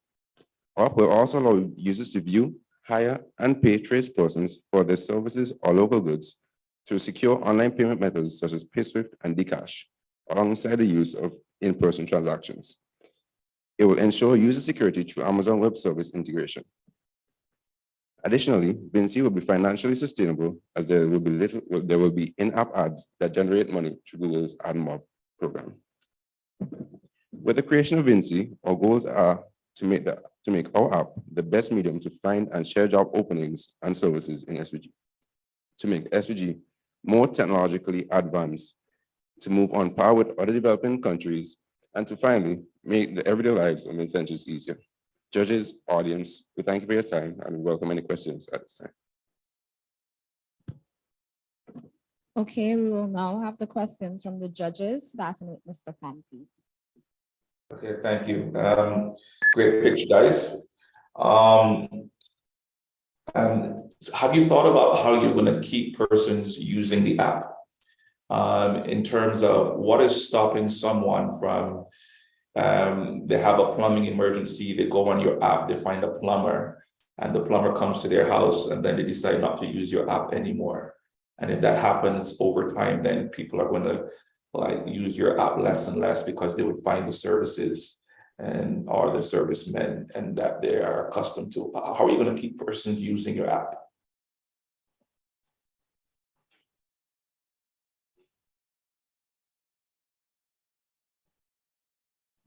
Well, first of all, people fix a lot of different things. So I think even if you find one tradesperson one thing, they'll have other problems you might have that will need rectifying. And two, because we also aim to sell products on the app, persons will go there also for the features of the ability to purchase items. Also, to add what my partner is saying, things will always need fixing, things will always get broken, and eventually they will have to use our app again to rehire the same person or another person. Okay. On your slide, where you were detailing the cost to run this company, this application, under the personnel column, you only indicated a database manager. What other roles or skills would be required to make this app a success? Well, we plan to take on the task of developing the app itself. So probably the only thing we might need is some expertise in terms of the actual implementation of the app. But the cost we put on the PowerPoint were the initial startup costs, and there'll be other variable costs such as updating, maintenance, probably the web service provider as well. So you have to pay for those over time. Okay, thank you.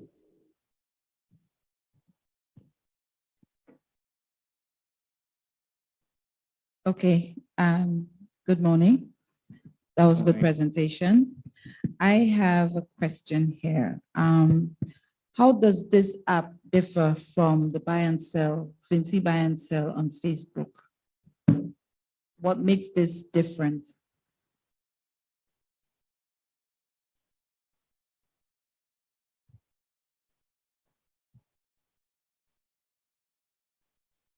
Well, first, Facebook is kind of targeted to more on social media platform. A lot of people don't like using Facebook for the security reasons as well. And I think Facebook is more like a general application rather than targeted at the niche we're trying to apply to. Additionally, and to add what my partner was saying, any random person, me or you, can go on Facebook and make a post saying that I am a registered plumber, I went to so-and-so college, and nobody is there to verify that. However, with our application, seeing as it will be a specific use application, as I said, when the users are creating their profile, they would have it submitted as well as the qualifications and stuff like that for us to vet it. Additionally, I think, well, Facebook is more like a person-to-person thing. If businesses wanted to post, they'll be interested in it on their separate pages, and that might be a hassle to search through each business to find an app opening. So if you have it on an app, it's a lot easier to just scroll through your app, see all the openings available, as well as from the government standpoint, because you all the government openings. So it's more like a app built around that. And lastly, as the name suggests, Vinci Buy and Sell is specifically for buying and selling goods and stuff like that. Okay, my other question, unless I misunderstood, I'm a viewer, I have to create a profile? Well, when we said viewing on a profile, we meant as someone who is shopping. So I'm shopping for a carpenter. Do I have to create a profile? Well, there's certain things you would be able to see without having a profile, like you would be able to see person, but to actually message or get the additional information that you might need to like contact them. So you might see, oh, there's a carpenter in this location, he provides a service, but you won't be able to do that, or you won't have to pay for services without an account. Or to pay for the services, I have to create the account. Well, pay and also contact, because And the services is to utilize the carpenter, or what other services am I paying for if I create a profile? Oh, you're not paying to you're not paying to actually create the profile. The profile creation is free because you would use your Google account, you could use an Apple account, etc.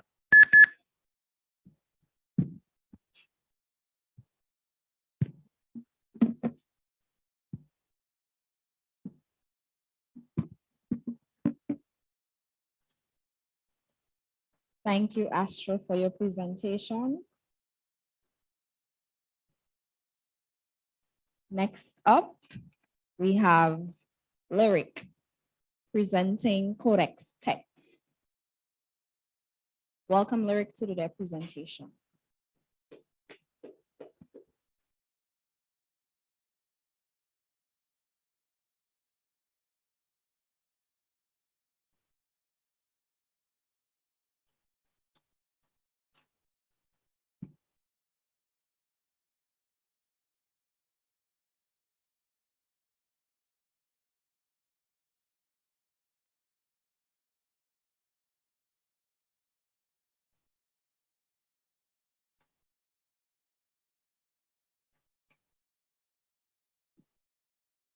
We are just awaiting the scores to be entered.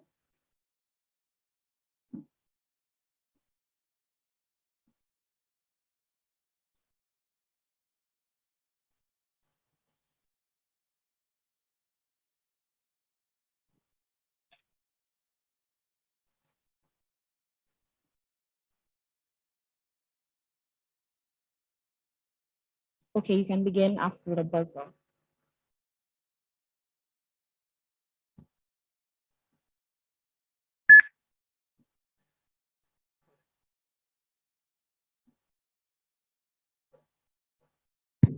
Codex text. Lift a burden off the next generation's shoulder. Who are we? My name is Isaac Cepeda. This is Kayla Morris. This is Luke Wilson. This is Renel Primus, and we are Lyric. So, what is Codex text? Simply put, Codex text is an application allowing students to rent the textbooks recommended by the CAPE and secondary school syllabi as an ebook, while also allowing students to communicate with each other and take customized notes. In order to truly understand Codex text, we must understand the problem at hand. Firstly, textbooks are typically large and heavy. Depending on your subjects and extracurricular activities, this can be a hassle for students as well as teachers on a day-to-day basis. On another note, some schools and institutions require their students to traverse their compound to get from one class to another, adding to another layer of inconvenience and discomfort. Secondly, the publishing of textbooks is a heavy contributor to deforestation and pollution. Sometimes in schools, you'd find remnants of all sorts of textbooks in and around the environment. And in our current society, the effects of deforestation can be easily seen. Finally, textbooks are very expensive, and they place a heavy pressure on parents, especially those with multiple children and parents with less fortunate backgrounds. The sellers of these textbooks may also struggle to keep up with textbooks editions and general textbooks for more obscure subjects. For example, digital media is a technological subject, and the syllabus gets revised almost every 2 years. So every 2 years, new editions of textbooks are being released for digital media and other technological subjects such as computer science. Why is this a problem when ebooks have been in existence for over 50 years? Computers are already becoming a part of some schools, well, most schools. Computers, well, they're already a part of schools' book list. Students are required to have. Hello? Okay. Students are required to have them in today's school environments. So why not commit? Having these computers are already adding extra weight to their book bags. So how would we solve previously mentioned problems with coded text for the problem of pollution? Ebooks lower the effects of pollution and deforestation on the environment, as the production of physical copies of textbooks will be decreased. Ebooks are digital. Only one device is needed to have access to all your textbooks. The average large student backpack can be presented as a tool that fits right in your pockets. The book loan scheme uses a similar principle. We are aware of this and that there is a direct competitor of ours, but it has a flaw where sometimes you can't get all your books from the book loan scheme, either because the school doesn't have enough of a specific textbook to give to all the students required. So some parents still have to go out and pay for textbooks. Sometimes the school not having a textbook could be a result of the textbook not being available in the country. For example, my partner brought up digital media. Currently, the textbook that we need for class, it's not in St. Vincent and can only be purchased from Jamaica. So if you don't have someone in Jamaica, you can't get that textbook. So yes. Codex text will be government assisted. We plan to do this because we want their help to phase Codex text into the school system. So true, we'll use it in place of book loan schemes where you will pay at the beginning of the year. We're looking at about $50 to $100. Closer to 50 would be nicer, where you will pay this fee and for the entire school year, you'll have access to the textbooks through our app. This will eliminate the problem of piracy. If students are already paying for the textbooks and have access to them, they will have no need to pirate. And if they do, they already paid for them, so authors and publishers will get paid. So now we move on to our target audience. Codex text is primarily targeted to students of secondary and college level in SVG. And we also recognize that the app can be useful for teachers and parents, as was mentioned before. We're going to take a look at our app itself.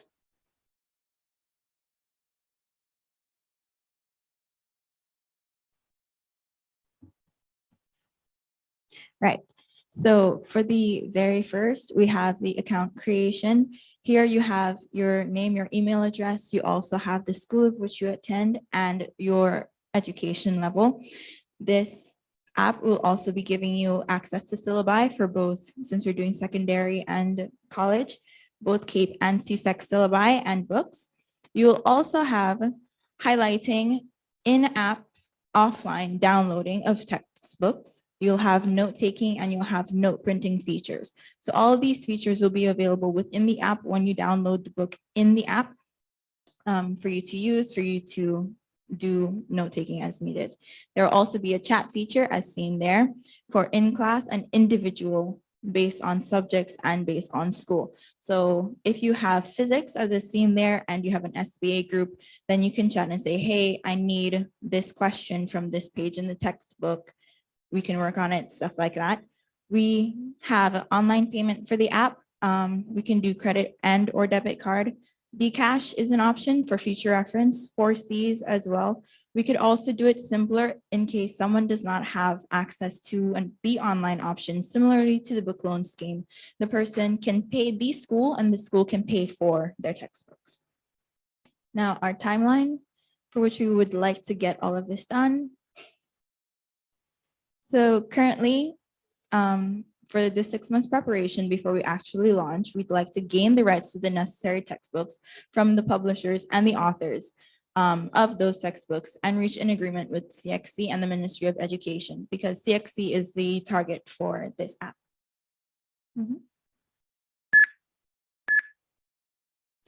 In 1 year, we hope to use St. Vincent and the Grenadines as a pilot for the Codex Text app.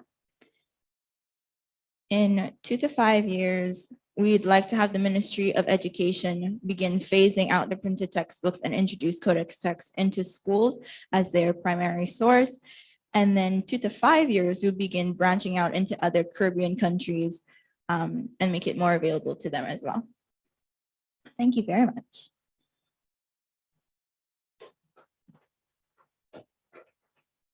Okay, we will now have the questions from the judges, starting with Mr. Pompey. Please be reminded that we have 5 minutes for questioning. Okay, thank you. Guys, great presentation. This problem particularly resonates with me because I have 4 kids, so you can imagine buying textbooks for 4 kids is quite expensive. So my first question is, does your solution also work for workbooks, or is it only textbooks?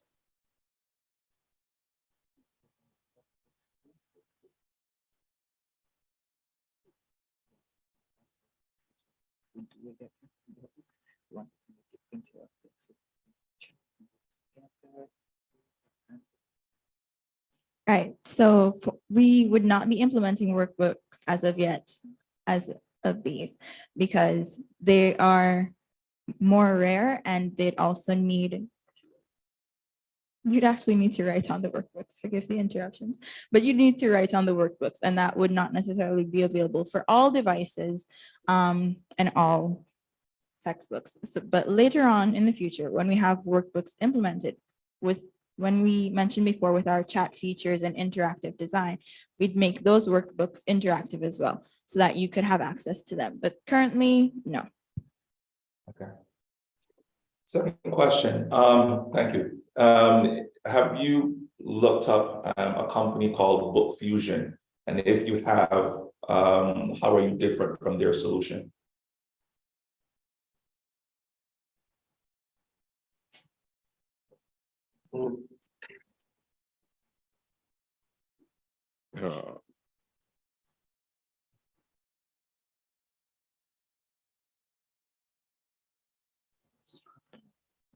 Well, no, we haven't really heard about them, but I would assume that they're not really targeted to the same niche we're targeted to, which is CSEC level books. As well, we kind of assess the market and we see our main competitor right now as Discord, which is which primarily people get the books through piracy. So we like to fill that niche in a more ethical way by providing books easy. Well, it's easier to access the books and it's a lot more beneficial to the company while being environmentally sustainable. Okay, thank you. My final question is, you've mapped out all the different partners you need to work with: CXC, publishers, authors, Ministry of Education, etc. Have you also considered any of the student management systems or learning management system that the schools use, such as Google Calendar, Google Classroom, SmartTerm, Google Team, Microsoft Teams, and these other platforms? Will there be any integrations?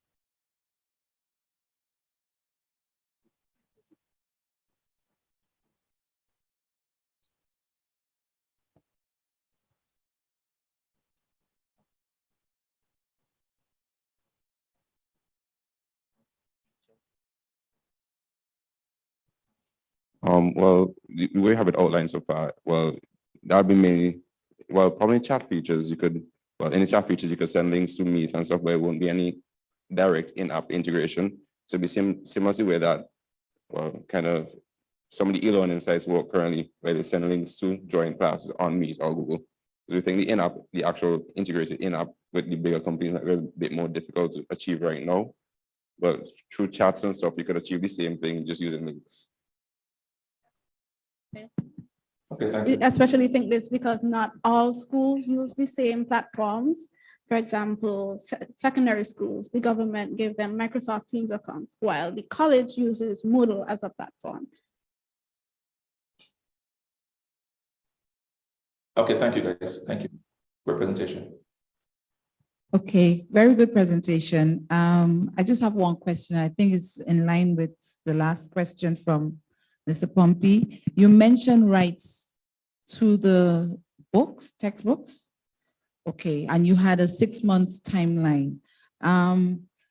Explain to me when you say rights to the text, and have you thought about how, if you have efficient time to carry out this? A precursor to that, a pre-question to that, are the texts that you utilize in college, are they already electronically? So that means they have to be turned into electronic version. So, okay, so now brings my question of the rights and all of that. So they beforehand, they're already electronically done before they're printed. So there are electronic versions out there, but they'll be pirated to get them, to get access to them. Or some people just photocopy and share it, which are kind of hassle and probably a bit illegal. So the 6 month window is just our initial startup. Obviously, it will take longer to get a lot more, well, all the books and publishers online, but we prioritize the more essential subjects first.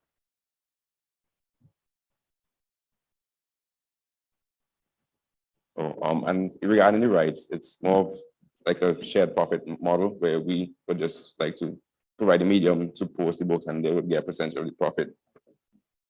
We could just answer the question.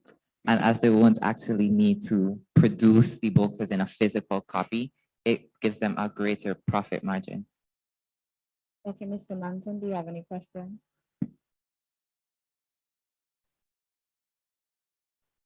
Yeah, first of all, good presentation, guys. I know you said that the books are purchased in the app, right? And it's supposed to replace the loan program, right? So is the ebook loan, or is it you're making like the full purchase of you own it outright?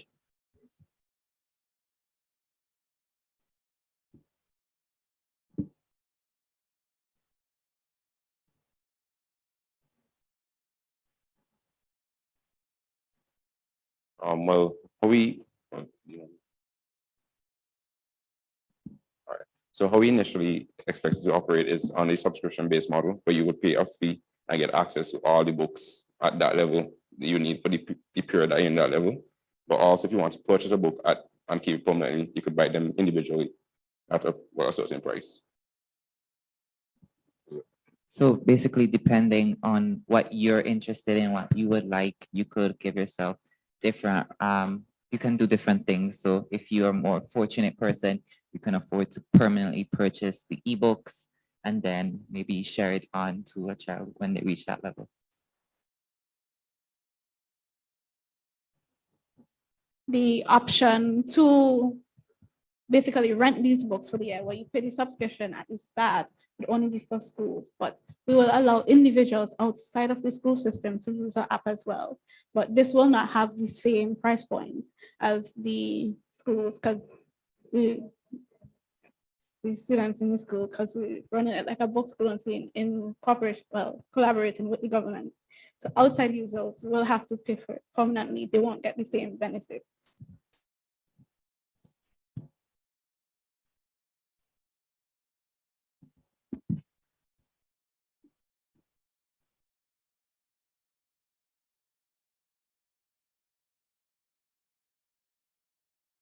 Okay, thank you, Lyric, for your presentation, Codex Text.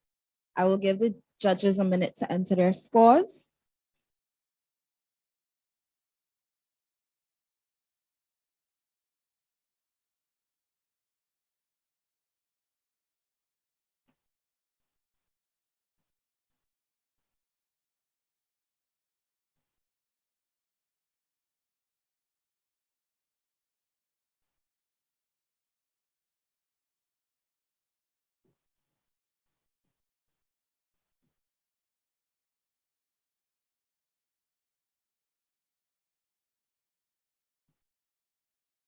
Okay, so next up, we have Red Lions. The team Red Lions presenting Ride Dash.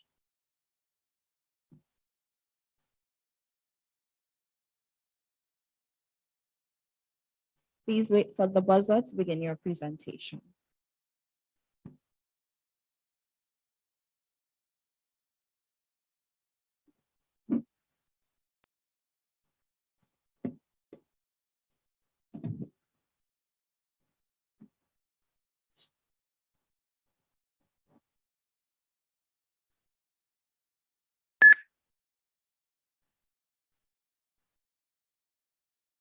Ride Dash, going faster together.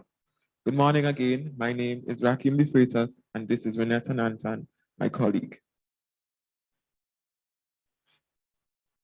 Objectives of this presentation are originality, solution, and Ride Dash innovation.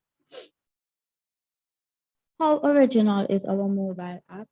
It is the only transportation app in St. Vincent that would include taxis, Uber, and luxury vehicles. How is Ride Dash innovative? It makes contacting the drivers easier. Since it contains the drivers' names and their numbers, the persons can get a number from the app instead of hectically searching for a number. Helps the drivers to get more established, because if one person uses a driver they never use and enjoy the service, they may want to ride with that driver again and may refer that driver to friends and family so that driver can gain another passenger. There will also be a rating section in the app so the drivers can know how their service was. What problem does Ride Dash solve? It provides passengers with a comfortable ride and give persons an idea of prices. So to see the prices, you can insert your location and destination and press the search button, and you'll see the drivers and their prices, and you could pick which price best suits you. Key features: calendar and price list. It will have a calendar, so the persons can book their favorite drivers in 2 days advance, and they can also see when their favorite driver is booked out. But this calendar will only contain information for today and tomorrow, the times. For the price list, it will show prices from point A to point B and the drivers and their prices. Resources: passengers and registered drivers and their information will be needed. Technology: big data, because the driver's information will also be needed, and it will need internet to run the app. We will use React Native to build the app. Thank you.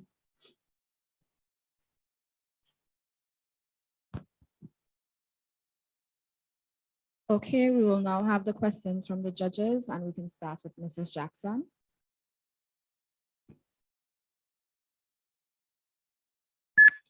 Okay, that was a good presentation.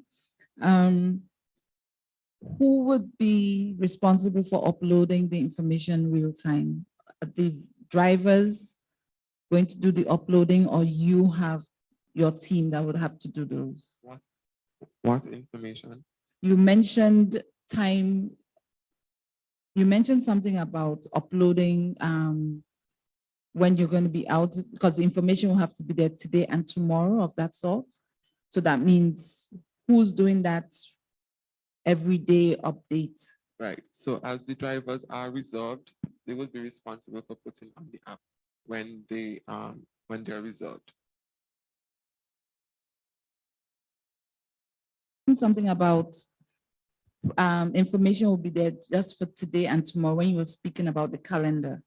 Right. So there would be a calendar that shows today and tomorrow, so that we don't want like one person booking out a specific driver for the entire week. We want to give drivers and persons the opportunities to be diverse in their selection of drivers, right? And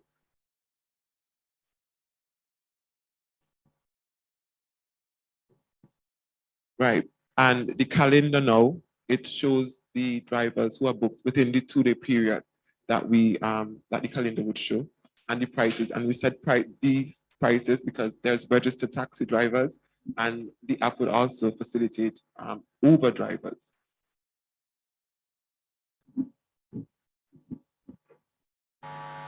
All right, thank you for your presentation. You guys mentioned it's geared towards taxi drivers. Yes, taxi drivers, Uber drivers, and luxury vehicles. Okay, so you are basically integrating existing Uber drivers into your app? Yes. Okay, so why would someone use your app instead of? Well, it's the only app in St. Vincent that integrates these 3 categories of drivers: the taxi, the Uber, and the luxury aspects of things. Okay, so being familiar with Uber, they also do have the luxury. Being familiar with Uber, they already have a luxury section in place.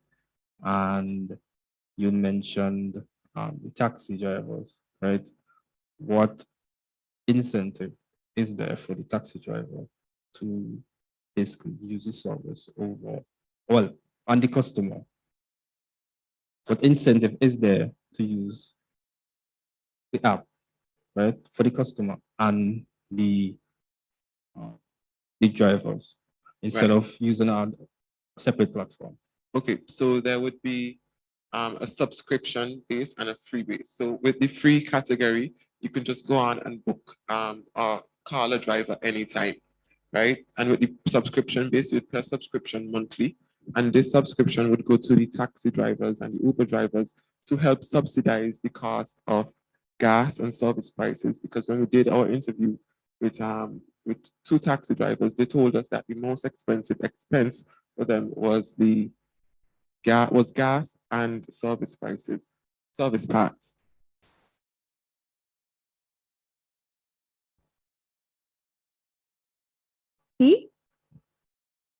We'll now take your questions if you have any. Yeah, sure. Quick question about the payments. Is your app going to be collecting payments? Sorry? Will persons be able to pay the taxi drivers through your app? No, the taxi drivers would collect the payment after the service has been given. Okay. Okay, that's all. I mean, sorry, there was on your, I think it was technology slide, you indicated that the technologies that you'll be using are big data and IoT, if my memory serves me right. Are those the only technologies that you'll be using in this application?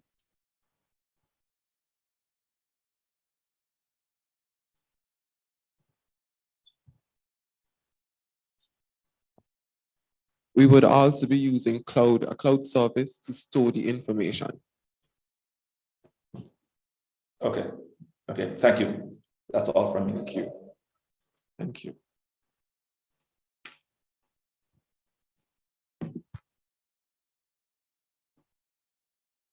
Okay, thank you, Red Lions, for your presentation. Right, Dash. I would give the judges a minute to enter their scores, following which we would break for lunch. Lunch is provided on the first floor. The judges would go first, followed by the participants. And we will resume at 1.